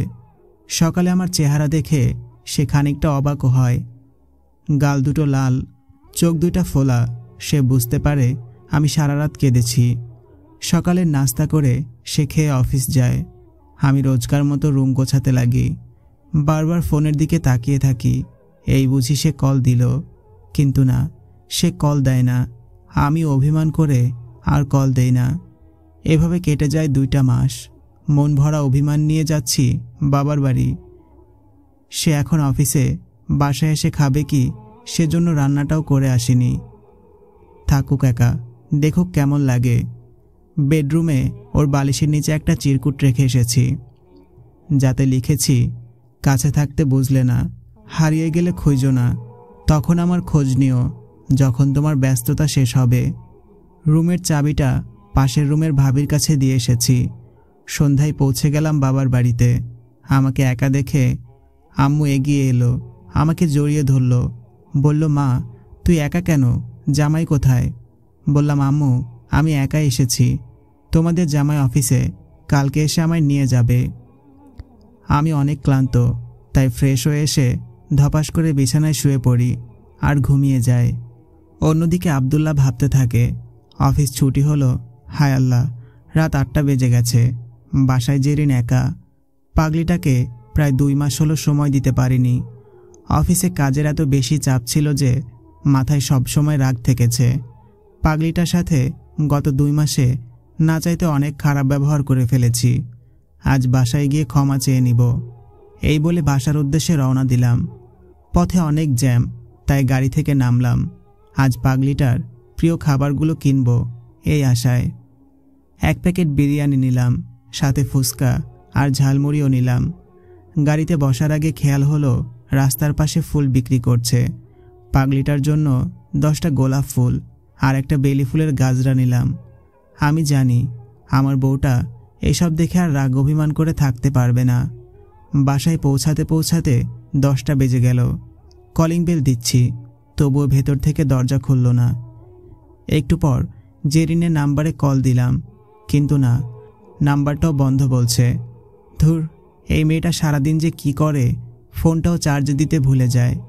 আমাকে দরজার সামনে দাঁড়ানো দেখে পাশের রুমের একটা বাচ্চা ছেলে এগিয়ে আসে আর বলে, আঙ্কেল, আন্টি তো বাসায় নেই, এই নিন আপনাদের রুমের চাবি। এই বলে পিচ্চিটা তাদের রুমে চলে গেল। আব্দুল্লাহ রুমে ঢুকে আমাকে খুঁজতে লাগে। তারপর ক্লান্ত শরীর নিয়ে বিছানায় শুয়ে পড়ে। অনেক ক্ষুধা লেগেছে, তাই রান্নাঘরে যায় খাবার খেতে। কোথাও কোনো খাবার নেই। পাগলিটা গেল কই, রান্নাটাও করে যায়নি। এরপর কিনে আনা বিরিয়ানি খেয়ে নিলাম। বারবার কল দিচ্ছি, কিন্তু নাম্বার বন্ধ। পরে একদিকে চিন্তা, অন্যদিকে ক্লান্তি, সব মিশে 2 চোখে ঘুম নেমে এলো। ঘুমের রাজ্যে পাড়ি জমালাম। এইদিকে জেরিন, রাত 10টা বাজে প্রায়। আম্মু এসে আমায় ডেকে তুলল, বলল, আর কত ঘুমাবি মা, আয় খেয়ে নে। খাবার টেবিলে গিয়ে দেখি আম্মু আমার পছন্দের সব খাবার রান্না করেছে। খেতে বসলাম, কিন্তু খাবার শুধু হাত দিয়ে নাড়াচাড়া করছি, মুখে তুলছি না। এটা দেখে আম্মু বলল, কি হয়েছে তোর মা, খাচ্ছিস না কেন? বললাম, মা, আমি প্রায় 7 থেকে 8 দিন হলো খেতে পারি না, কেমন গন্ধ লাগে নাকে। মা বলল, কালকে হসপিটালে নিয়ে যাব, এখন খেয়ে নে। আমি জোর করে 2 লোকমা মুখে তুলেছি, অমনি আমার বমি পেল। বাড়ির উঠানে গিয়ে বমি করে ফেললাম। শরীরটা খুব ক্লান্ত লাগছিল, চোখে মুখে পানির ঝাপটা দিলাম। আম্মু আমাকে ধরে আমার রুমে নিয়ে গেল। এরপর শুয়ে পড়লাম। আম্মু চিন্তায় জড়সড় হয়ে আমার মাথার পাশে বসে আছে। বাবা ডাক্তারকে ফোন করলেন। ডাক্তার এসে আমাকে কিছু টেস্ট দিলেন। আজীব, ডাক্তার আমাকে প্রেগন্যান্সি কিট কেন দিল? বলল সকালে টেস্ট করতে, আপাতত রেস্ট নিতে। সকালে ঘুম থেকে উঠে টেস্ট করলাম। একটু অন্যমনস্ক হয়েছিলাম। হঠাৎ তাকিয়ে দেখি প্রেগন্যান্সি কিটের ওপরে 2টি রেখা ধীরে ধীরে ফুটে উঠছে। মনে মনে বললাম, আলহামদুলিল্লাহ, আল্লাহ তাহলে আমাদের ঘরে একটা পুচকোকে পাঠাচ্ছে। এসব ভাবতে ভাবতে আমার চোখে খুশিতে পানি চলে এলো। সমস্ত মান অভিমান ভুলে আব্দুল্লাহকে কল দিলাম। একটা রিং হওয়া মাত্র কল রিসিভ হলো। বুঝলাম ফোনটা তার হাতেই ছিল। কল রিসিভ করে ওপাশ থেকে বলল, ও বউ, কোথায় তুমি? কাল রাত থেকে কল দিচ্ছি, নাম্বার বন্ধ। আম্মুর কাছে কল দিলাম, আম্মুও কিছু জানে না, বলল, তুমি কই আছো, প্লিজ বলো, আমার চিন্তা হচ্ছে তো। আমি বললাম, আমি তো বাবার বাড়িতে এসেছি, আপনি আয়শা আমারে নিয়ে যান। সে বুঝতে পারল আমি অভিমান করে আপনি করে বলছি। সে বলল, আচ্ছা ঠিক আছে, আমি ফ্রেশ হয়ে রওনা দিচ্ছি, তুমিও রেডি হয়ে থেকো। এটা বলে সে কল কেটে দিল। আমি আম্মুকে ডাকলাম। আম্মু বলল, কি হয়েছে, টেস্টে কি রিপোর্ট আসলো মা? আমি বললাম, ও মা গো, আমিও যে মা হতে চলছি। এটা বলে লজ্জায় আম্মুকে জড়িয়ে ধরলাম। আম্মু বলে, দেখো পাগলি মেয়ের কাণ্ড, লজ্জায় মিশে গেলে যে। আম্মু বাবাকে বলল যে তাদের নাতি নাতনি আসতে চলেছে। আম্মু আমার শাশুড়ি আম্মু, শ্বশুর বাবা, আমার ননদি সবাইকে ফোন দিয়ে আসতে বললে তারা বলে যে হঠাৎ কি এমন হলো। তখন আম্মু বলল যে আপনাদের খেলার সাথী আসতে চলেছে, তাই যত দ্রুত সম্ভব চলে আসেন। মা তো শুনে বেজায় খুশি, শুকরিয়া আদায় করে বললেন, আমরা এখনই আসছি। এই বলে মা কল কেটে দিলেন। আর আম্মু রান্না করতে রান্নাঘরে চলে গেল। অন্যদিকে আব্দুল্লাহ ভাবছে আমার পাগলিটা নিজে থেকে কল দিয়ে আমাকে যেতে বলেছে। আমি কি না গিয়ে থাকতে পারি? বিকেলের দিকে সে আসে আমাদের বাড়ি। ততক্ষণে মা বাবা, ননদি ওরাও এসে গেছে। সবাইকে দেখে সে অবাক, সবার সাথে কুশলাদি বিনিময় করে। আব্দুল্লাহকে দেখে সবাই মুচকি মুচকি হাসতে লাগে। সবাই কেন হাসছে সে বুঝতেই পারে না। অগত্যা আম্মুকে বলে যে, মা, জেরিন কোথায়? আম্মু বলে যে, ও তো ঘুমিয়েছে, তুমি ওর রুমে যাও। আমি তখন গভীর ঘুমে কাদা, দুটি চোখ অপলক দৃষ্টিতে আমাকে পর্যবেক্ষণ করছে। দুদিনেই চোখের নিচে কালো দাগ পড়ে গেছে। মুখটা শুকনো, তবুও শুকনো মুখে লেপ্টে আছে এক চিলতে মুচকি হাসি। সেও ফ্রেশ হয়ে এসে আমাকে জড়িয়ে ধরে শুয়ে পড়ে। সন্ধ্যার কিছু সময় আগে আমার ঘুম ছেড়ে যায়। উঠে বসতে নিলে বুঝতে পারি কেউ একজন আমাকে জড়িয়ে রেখেছে। পিছন ফিরতে হলো না, কারণ এই স্পর্শটা আমার চিরচেনা। তার দিকে তাকিয়ে রইলাম, মাথায় হাত বুলিয়ে দিলাম। তার মায়াভরা চেহারা দেখে আমি সব মান অভিমান দূরে সরিয়ে আলতো করে তার ঠোঁটে ঠোঁট ছোঁয়ালাম। সে একটু নড়ে ওপাশ ফিরে আবারও ঘুমিয়ে গেল। আমি আম্মুর কাছে গেলাম। গিয়ে আমিও অবাক, মা বাবা আর ননদকে দেখে। আমার অবাক হওয়া দেখে শাশুড়ি আম্মু আমাকে তার পাশে বসালো। বলল, এখন কেমন লাগছে তোমার মা? কি খাবে বলো? আমি তোমার জন্য আচার বানিয়ে এনেছি, খাবে? আচারের কথা শুনে আমার টক খেতে ইচ্ছে করলো। মা আমাকে এক বাটি আচার দিলে আমি চুপচাপ আচার খেতে শুরু করি। অন্যদিকে উনি ঘুম থেকে উঠে আমাকে খুঁজে না পেয়ে আমাকে ডাকতে লাগলো। আমি বৃষ্টিকে বললাম, তোমার ভাইয়াকে বলো ভাবি আচার খাচ্ছে, তোমার সাথে পরে কথা বলবে। আমার ননদি আমার কথা মতন তার ভাইকে বলতেই সে কিছুটা শান্ত হলো। আর রাতে সবাই মিলে একসাথে খেয়ে নিলাম। খাওয়া দাওয়া শেষে রুমে এসে বসে আছি। সে এখন বাহিরে, কেন গিয়েছে কে জানে। আমি তার জন্য অপেক্ষা করছি। একটু পর সে আসলে বললাম, কেন এসেছো? তুমি তো বিজি মানুষ, বউয়ের খবরই রাখো না। আজ যেই বলেছি এসে আমাকে নিয়ে যাও, আর অমনি লাফাতে লাফাতে চলে এসেছো, তাই না? আমি যাব না তোমার সাথে। সে বুঝল কেন আমি এমন করছি। এরপর কান ধরে বলতে লাগলো, সরি বউ, আমার ভুল হয়ে গেছে। অফিসে অনেক কাজের চাপ ছিল, তাই মাথা গরম হয়ে থাকতো। অফিসের কাজের চাপে তোমার সাথে ঠিকমতো কথা বলতেও পারিনি। সরি বউ, প্লিজ আমাকে ভুল বোঝো না। এমনটা আর কখনো হবে না। তার ইনোসেন্ট ফেস দেখে আমি মিটিমিটি হাসলাম। সে আবার বলল, আমার সোনা বউ, প্লিজ মাফ করে দাও। আমি বললাম, ঠিক আছে, নাও, মাফ করে দিলাম। সে খুশিতে আমাকে জড়িয়ে ধরল, বলল, থ্যাংক ইউ পিচ্চি বউ। রাতে ঘুমানোর আগে তাকে বললাম, এই শোনো।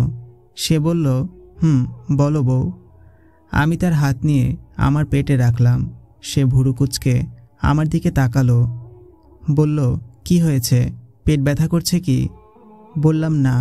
সে বলল, তাহলে কি হয়েছে বলো আমায়। বললাম, শুনবে? শোনো তাহলে। তার কানের কাছে মুখ নিয়ে বলতে লাগলাম, সোনা, তোমার আর আমার ভালোবাসার ফুল আমার পেটে এসেছে। সে কিছুক্ষণ যেন কথা বলতে ভুলে গেল। এরপর আবার বলল, এই তুমি কি বললে, আবার বলো তো। আমি আবারও বললাম, তুমি বাবা হবে, বুঝেছ, আর আমি আম্মু হব। আমাদের ছোট্ট সংসারকে পূর্ণতা দিতে বাবু আসছে গো। এটা বলে তার বুকে লেপ্টে গেলাম। একটু পর খেয়াল করলাম আমার কাঁধে গরম পানির ছোঁয়া। তাকিয়ে দেখি সে নীরবে কাঁদছে। আমি আঁচল দিয়ে তার দু চোখ মুছে দিলাম। বললাম, এই কাঁদছো কেন তুমি? সে বলতে লাগলো, এই খবরটা যে আমার কাছে পরম সুখের। খুশিতে চোখে পানি এসে গেছে। এটা বলে সে আমায় শক্ত করে জড়িয়ে ধরল। আমি তার উষ্ণ আলিঙ্গনে ঘুমিয়ে গেলাম। গভীর রাতে ঘুটঘুটে অন্ধকারে বুঝলাম সে ফিসফিস করে কারো সাথে কথা বলছে, কিন্তু কার সাথে কথা বলছে এত রাতে? রুমের লাইট জ্বালিয়ে বুঝলাম সে আমার পেট বরাবর বসে আছে আর বলছে, বাবু সোনা, তুমি কবে দুনিয়ায় আসবে? তোমার পাপা তোমাকে খুব মিস করছে, তুমি খুব তাড়াতাড়ি চলে আসো। তোমার আম্মু খুব অভিমানী, সব সময় আমার উপর অভিমান করে, বুঝেছ? রাজকন্যা হয়ে আসো বাবু সোনা। ওর সব কথা শুনে রাগ হয়ে গেল। বললাম, এই রাত বিরাতে কি শুরু করেছ? আর বাবু সোনাকে এখনই আমার নামে বিচার দিচ্ছ? বাহ বাহ, তুমি তো দেখছি বাবু সোনাকে নিজের দলে নিয়ে নিচ্ছ। সে বলল, তা তো নিতেই হবে, সে তো আমার রাজকন্যা। তুমি ঘুমাও, আমাকে আমার মেয়ের সাথে কথা বলতে দাও। তার এসব পাগলামো দেখে আমি মুচকি হাসলাম। অতপর ঘুমিয়ে গেলাম। সকাল 10টায় ঘুম ভাঙল। উঠে দেখি উনি নেই। মাকে বললাম, মা, আপনার ছেলে কই গিয়েছে? মা বলল, ও তো একটু বাহিরে গেছে মা, তুমি খেয়ে নাও। ঠিকমতো না খেলে শুকিয়ে যাবে তো, আর বাবু অসুস্থ থাকবে। রোজ যতটুকু খাও তার চেয়ে এক মুঠো বেশি হলেও এখন খেতে হবে, বুঝতে পেরেছ?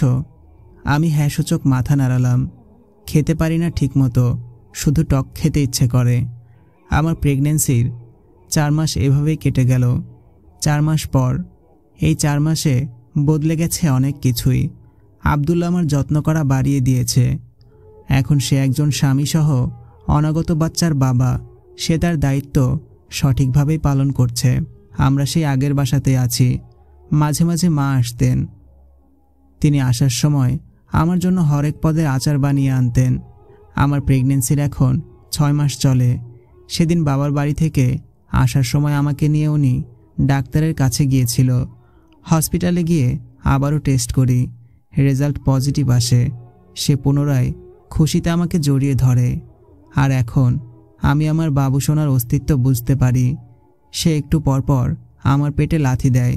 আমি অনুভব করতে পারি আমার ভেতরে থাকা ছোট্ট প্রাণটার অস্তিত্ব।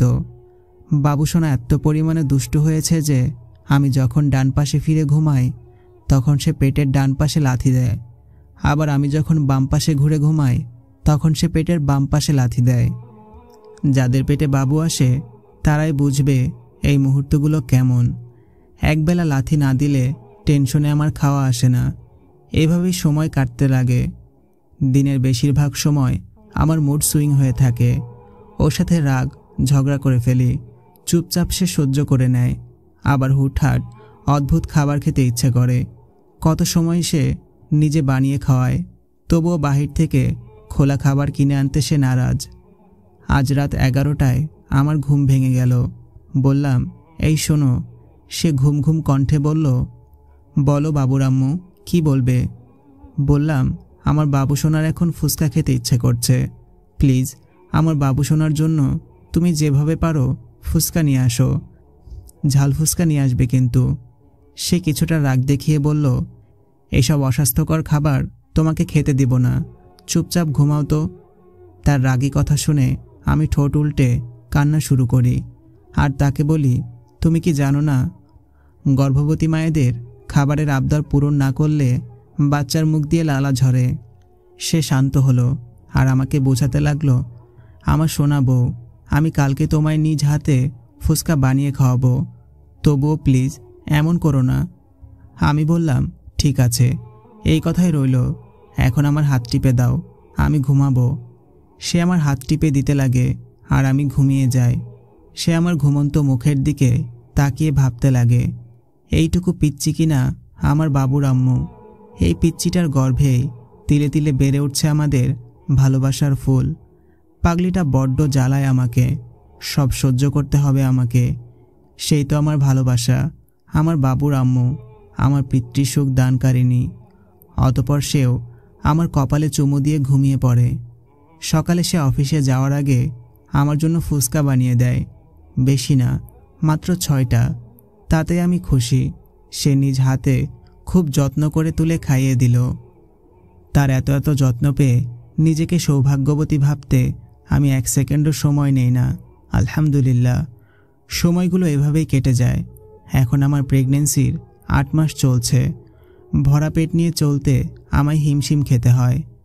পায়েও আজকাল পানি এসে গেছে, চেহারার লাবণ্যতা কমে গেছে, শরীরে ওজন বেড়ে গেছে। আব্দুল্লাহ তবুও আমাকে বাবার বাড়িতে যেতে দিতে নারাজ। সে একা হাতে সবটা সামলাতে পারবে না, তাই শাশুড়ি আম্মু চলে আসে আমার কাছে। রাতে আধশোয়া হয়ে বসে আছি। সে আমার চুল আঁচড়ে বিনুনি করে দিচ্ছে।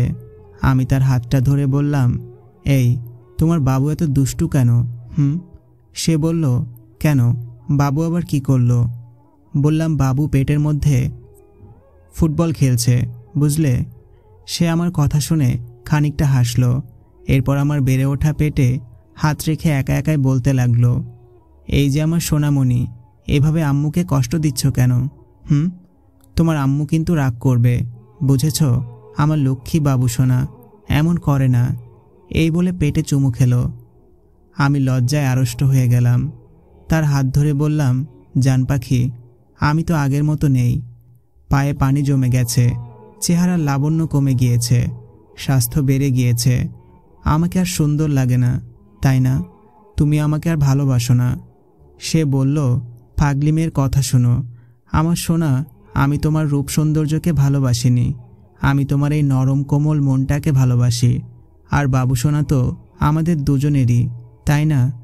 বাবুর জন্য এমন হয়েছে। তুমি আমার চোখে সদা সর্বদা সুন্দর আর মায়াবতী। আমার সোনা বউ, এমন কথা আর বলবে না। আমি বললাম, ঠিক আছে, আর বলবো না। এই বলে তার বুকে মাথা এলিয়ে দিলাম। একটু পর বললাম, আমার আচার খেতে ইচ্ছে করছে, এখনই আচার নিয়ে আসো, যাও। সে আমার জন্য আচার আনলে আমি খেতে শুরু করি। খাওয়ার মাঝপথে আমার পেটে ব্যথা শুরু হয়। চোখ মুখ কুঁচকে আমি কেঁদে ফেলি। সে এসব দেখে মাকে ডাকতে শুরু করে। মা এসে বলে, বাবা তুই এখনই জেরিনকে নিয়ে ডাক্তারের কাছে যা। আব্দুল্লাহ বলল, মা চিন্তা করো না, আমি বরং ডাক্তারকেই ফোন দিয়ে আসতে বলি। এই বলে সে ডাক্তারের কাছে কল দিল। বাসার ঠিকানা বলে দ্রুত তাকে আসতে বলল। এইদিকে আমি পেটের ব্যথাতে হাউমাউ করে কাঁদছি। মা আমাকে সান্ত্বনা দিয়ে বলছে, কাঁদিস না মা, একটু সহ্য কর, সব ঠিক হয়ে যাবে ইনশাআল্লাহ। অপরদিকে আব্দুল্লাহ ভয় ও দুশ্চিন্তায় পায়চারি করতে লাগে। কিছু সময় পর একজন মহিলা ডাক্তার আসেন। ডাক্তার এসে সব শুনে আমাকে চেক আপ করে আর বলে, ভয়ের কোনো কারণ নেই, বাবু ভালো আছে, আলহামদুলিল্লাহ। আচার খাওয়ার জন্য আমার এমন পেট ব্যথা শুরু হয়েছে। ডাক্তার নিষেধ করে দিলেন অতিরিক্ত টক খেতে আর বললেন আগামীকাল যেন ওনার চেম্বারে যায়। এই বলে উনি আমাকে একটা ঘুমের ইঞ্জেকশন দিলেন।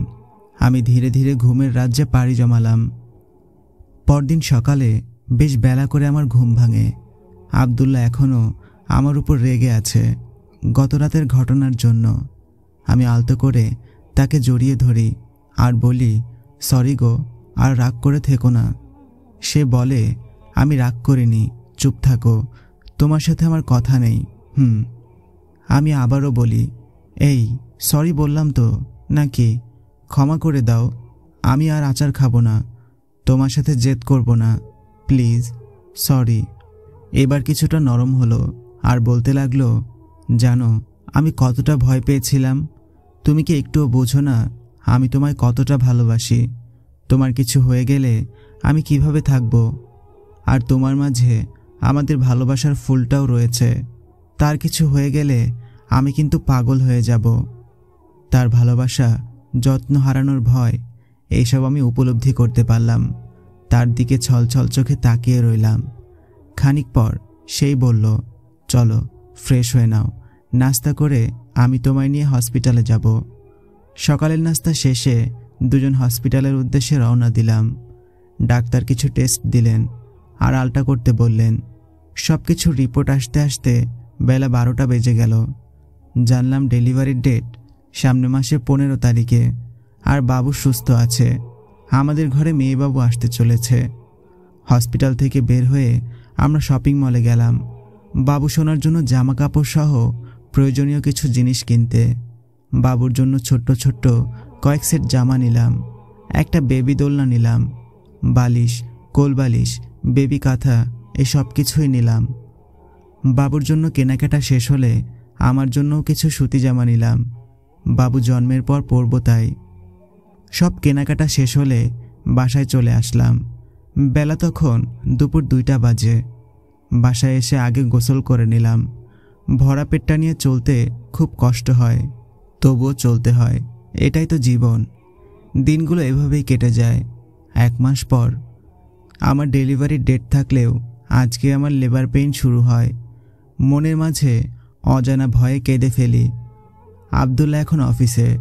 মা ফোন দিয়ে আমার অবস্থা তাকে জানায়। সে বলে আমাকে নিয়ে যেন মা এখনই হসপিটালে চলে যায়। সে আমাদের পাশের রুমের ভাবিকে কল দিয়ে বলে সেও যেন আমার সাথে যায়। আমাকে হসপিটালে নিয়ে যাওয়া হলো। রিসিপশনে মা সাইন করে দিলেন। একটু পর সে আসলে আমাকে বুকে জড়িয়ে নেয়। তার বুকে আমি অঝরে কাঁদতে লাগি। আমাকে সান্ত্বনা দেওয়ার মতো ভাষা বোধহয় তার লোভ পেয়েছে, তাই তো সেও আমায় জড়িয়ে ধরে কাঁদছে। নিজেকে কিছুটা শান্ত করে আমায় বলল, আমার সোনা, কান্না করো না প্লিজ, দেখো সব ঠিক হয়ে যাবে। আমি তার হাত ধরে ক্ষমা চেয়ে নিলাম। বললাম, যদি বেঁচে না ফিরি কথা দাও তুমি অন্য কারো হবে না। কথা দাও আমাদের বাবুকে তুমি মানুষের মতো মানুষ করবে। সে অঙ্গীকারবদ্ধ হলো। আমি তার দিকে তাকিয়ে চোখের পানি ফেলতে লাগলাম। মানুষটাকে যে আমি বড় ভালোবাসি। আমাকে ওটিতে নিয়ে যাওয়া হলো। অন্যদিকে সেও অজু করে হসপিটালের মসজিদে চলে গেল। 2 রাকাত নফল নামাজ আদায় করে আল্লাহর কাছে 2 হাত বাড়িয়ে অশ্রুসিক্ত নয়নে দোয়া করল, আল্লাহ গো, তুমি আমার পাগলিটাকে সুস্থভাবে ফিরিয়ে দিও। তুমি তো জানো পাগলিটা যে আমার বেঁচে থাকার নিঃশ্বাস। ও মালিক, তুমি আমাদের অনাগত বাচ্চাকে সহি সালামতে দুনিয়ায় পাঠাও। আর এদিকে অপারেশন থিয়েটারে পেটের পেইনে তখন আমি জ্ঞানহীন, প্রায় মৃত্যু সমতুল্য কষ্ট সহ্য করলাম। বারবার মনে হচ্ছিল এই বুঝি আমার প্রাণ পাখিটা দেহ নামক খাঁচা ত্যাগ করে পরপারে পাড়ি জমালো। একটু পর আমার ছোট্ট বাবু সোনার কান্না আমার কানে এলো। কেউ একজন বলল, আপনার মেয়ে বাবু হয়েছে, আলহামদুলিল্লাহ। পুরো কথাটা শোনার আগেই আমি পুনরায় জ্ঞান হারালাম। আমার জ্ঞান ফেরার পর চোখ মেলে তাকিয়ে দেখি আমাকে কেবিনে শিফট করা হয়েছে। ধীরে ধীরে চারপাশে চোখ বুলিয়ে নিলাম। আমার বেডের সামনে আমার মুখের দিকে তাকিয়ে কেউ একজন অশ্রুসিক্ত চোখে আমার দিকে তাকিয়ে আছে।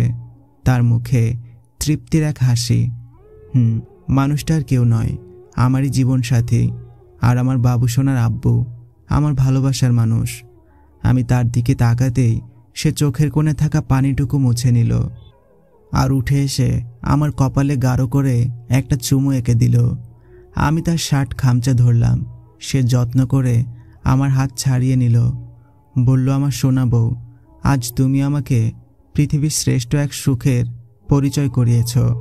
আমি তোমার প্রতি চিরকৃতজ্ঞ, ভালোবাসি সোনা বউ আমার। আমি আস্তে আস্তে বললাম, এই আমাদের বাবু সোনা কই? সে বলল, চিন্তা করো না, বাবু সোনাকে ক্লিন করা হচ্ছে, একটু পর এসে যাবে। খানিক পর একটা নার্স সাদা তোয়ালে জড়িয়ে বাবু সোনাকে আমার কোলে দিয়ে গেল। বাবুকে খাওয়ালাম। খাওয়া শেষে একটা মুচকি হাসি ছোট্ট ঠোঁটের কোণে ঝুলিয়ে বাবু সোনা ঘুমিয়ে গেল। মা বলতে লাগলো, মা জেরিন, তুমি অনেক ক্লান্ত, বাবুকে আমার কাছে দাও আর তুমি একটু ঘুমাও। আমি মায়ের কথা মতন বাবুকে মায়ের কাছে দিয়ে ঘুমিয়ে গেলাম। ঘুম ভাঙল বেশ কিছু মানুষের কথার গুঞ্জনে। চোখ খুলে দেখি আম্মু এসেছে, বাবা এসেছে, আমার শ্বশুর বাবার সাথে, বৃষ্টিও এসেছে। সবাইকে দেখে আমি হালকা হাসলাম। আমিও আরও অবাক হলাম এই দেখে যে আমার মেয়েটা তার বাবার কোলে নিশ্চিন্তে ঘুমাচ্ছে আর আব্দুল্লাহ মুচকি মুচকি হাসছে। আমার আম্মু আমার জন্য হালকা খাবার রান্না করে এনেছিল। রাতে সেটা নিজ হাতে আমাকে খাইয়ে দিল। আমার উনি, এরপর শ্বশুর বাবা, আমার বাবা আর শাশুড়ি আম্মু বাসায় চলে গেল, বাসা ফাঁকা ছিল বলে। আর হসপিটালে আমার আম্মু আর আমার পিচ্চি ননদি রয়ে গেল আমার সাথে। রাতে বাবুকে খাইয়ে ঘুম পাড়িয়ে দোলনায় শুয়ে রাখতে যাব। তখনই আব্দুল্লাহ বলতে লাগলো, এই কি করছো তুমি? আমার মেয়েকে আমার কাছে দাও। আমি বাবুকে ওর কোলে তুলে দিতেই বাবু ঘুমের মাঝেও মুচকি হাসি দিল, যেন সে তার বাবার স্পর্শ চেনে। এই স্পর্শে রয়েছে শুধু নিরাপত্তা, স্নেহ আর মায়াতে জড়ানো ভালোবাসা। আমি আমার মেয়ের বাবার কাঁধে মাথা এলিয়ে দিয়ে শুয়ে আছি আর আমাদের মেয়েটা তার বাবার কোলে নিশ্চিন্তে ঘুমাচ্ছে। আমি আমার মেয়ের দিকে তাকিয়ে মন ভরে দেখছি। চোখ দুইটা আমার মতো টানা টানা হয়েছে, ঠোঁট দুটিও আমার মতো চিকন, মুখের গড়ন পুরোটাই পেয়েছে ওর বাবার মতো, গায়ের রং আমার মতোই ফর্সা, বাবার মতো উজ্জ্বল শ্যামবর্ণের হয়নি। তবুও দুজনের অনেকটাই মিলে যাচ্ছে আমাদের ছোট্ট পরিটার সাথে। এই যেন এক লিটল জেরি। আব্দুল্লাহকে বললাম, এই শুনো না। সে বলল, বলো। বললাম, আমাদের বাবুসোনাকে দেখো, আমার মতো হয়েছে তাই না? সে বলল, আমার বউটাও সুন্দর, আমার ছোট্ট পরিটাও সুন্দর, আমিও চাই সে তোমার মতোই হোক, তোমার মতো নম্র, ভদ্র, সাবলীল আর মিষ্টভাষী হোক। আমরা আমাদের পরিটাকে দিনে এলেম শিক্ষায় গড়ে তুলব ইনশাআল্লাহ। তার কথা শেষ হওয়ার পর আমার কাছ থেকে উত্তর পাওয়ার আশায় সে আমার দিকে তাকিয়ে দেখল আমি ঘুমে বিভোর। ঘুম ভাঙে ভোর সকালে আমার মেয়ের কান্নার আওয়াজে। তাকিয়ে দেখি মেয়েকে নিয়ে সে ফ্লোরে হাঁটাহাঁটি করছে। তবুও কান্না থামে না। থামবে কিভাবে? পিচ্চিটার যে ক্ষুধা লেগেছে। 3 দিন পর বাসায় চলে আসি। এখন আমি কিছুটা সুস্থ। উনি তো সব সময় আমার যত্ন নিতে ব্যস্ত। আমি কি খাবো না খাবো এইসব নিয়ে সব সময় আমাকে জ্বালায়। এমনিতে আমি বেশি খেতে পারি না, তবু ওর জোরাজোরিতে আমায় খেতে হয় সময় মতো। আব্দুল্লাহ অফিস থেকে 7 দিনের ছুটি নেয়। আমাদের মেয়ের জন্মের 7তম দিনে আকিকা করা হলো। নাম রাখলাম রামিসা জান্নাত। আসলেই তো আমাদের সন্তান আমাদের কাছে জান্নাত। আমার মেয়েটা ভারী দুষ্টু, সারা রাত আমায় ঘুমাতে দেয় না, অথচ সে ঠিকই দিনে ঘুমায়, কিন্তু আমার ঘুমার হয় না। কত রাতে এমনও হয় মেয়েকে বুকের মাঝে নিয়ে ঘুম পাড়াতে গিয়ে আমি নিজেই ঘুমিয়ে যেতাম। পরে আমার মেয়ের বাবা তার মেয়েকে সামলাতো, আমি ঘুমাতাম। সময়গুলো এভাবেই কেটে যায়। সময়ের সাথে সাথে আমাদের মেয়ে বেড়ে ওঠে। এখন তার বয়স 7 মাস। সারাক্ষণ বু বু বলে মুখের বুলি ফুটেছে। এখন সে হামাগুড়ি দিয়ে খেলা করে। আমি আর আব্দুল্লাহ মুগ্ধ হয়ে তাকিয়ে দেখি আমাদের ভালোবাসার ফুলটাকে। আজ তার মুখে ভাতের অনুষ্ঠান। 1 লোকমা ভাত তার মুখে তুলে দিল। পিচ্চি সোনাটা তখন সে কি খুশি। আমার মেয়েটা একদম বাবা ভক্ত। বাবুর বাবা যখন অফিসে থাকে সারাক্ষণ বাবাকে খুঁজে, যেন এমন আমি বন্যার স্রোতে ভেসে আসছি। আমি রান্নাবান্না শেষ করে জান্নাতকে কোলে নিয়েই বাকি কাজগুলো শেষ করতে হয়। কখনো বিরক্ত হয়ে যায়, আবার মানিয়েও নেই। আব্দুল্লাহ অফিস শেষে বাসায় এসে শত ক্লান্ত থাকা সত্ত্বেও আমাকে যতটা পারে কাজে সাহায্য করে। এখন জান্নাত সোনার বয়স 9 মাস। বাবার সাথে বসে খেলা করছে। আমি বাবুর জন্য নুডলস রান্না করছি। হঠাৎ কানে এলো আমাদের বাবু সোনা তার বাবাকে বাব্বা বলে ডাকলো। এইটা শুনে আব্দুল্লাহ খুশিতে কেঁদে ফেলল আর আমায় বলতে লাগলো, ও বউ শুনে যাও।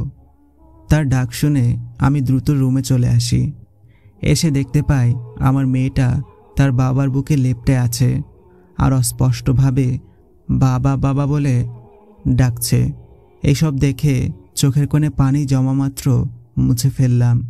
বললাম, বাহ, আমার মেয়েটা দেখি বাবা ডাকতেও শিখে গেল। আব্দুল্লাহ বলল, তো কি শিখবে, এটা তো আমার মা। এই বলে জান্নাতকে সে গালে মুখে চুমু দিল। আমি হাসি মুখে আমার মেয়ে আর মেয়ের বাবাকে আর চোখে দেখছিলাম। এসব উনি বুঝতে পেরে বলল, কি গো বউ, চোখ দিয়ে গিলে খাবে নাকি? তুমি অবশ্য চাইলে তোমাকেও এভাবে চুমু খাবো। এসব বলে যেই না সে আমার কাছে আসতে নিল, আমি অমনি লজ্জায় দৌড়ে রান্নাঘরে চলে গেলাম। সে তবুও দমিয়ে গেল না, পিছু পিছু রান্নাঘরে এলো আর বলল, এই এভাবে পালিয়ে বেড়াও কেন? আমি লজ্জায় নিচের দিকে তাকিয়ে আছি। সে আরও লজ্জা দিতে বলল, এই বউ, এইভাবে লজ্জা পেও না। তুমি লজ্জা পেলে তো আমার মনে হয় যে আমাদের বাবু সোনাটাকে আমি ইন্টারনেট থেকে ডাউনলোড করেছি। তার কথা শুনে আমি হেসে ফেললাম। সে আজ ভীষণ খুশি, কারণ তার আদরের রাজকন্যাটা তাকে প্রথমবার বাবা বলে ডেকেছে। এভাবেই হাসিতে খুশিতে আর জান্নাতকে নিয়ে ব্যস্ততায় আমাদের সময় কেটে যায়। আমার মেয়ের বয়স এখন 2 বছর।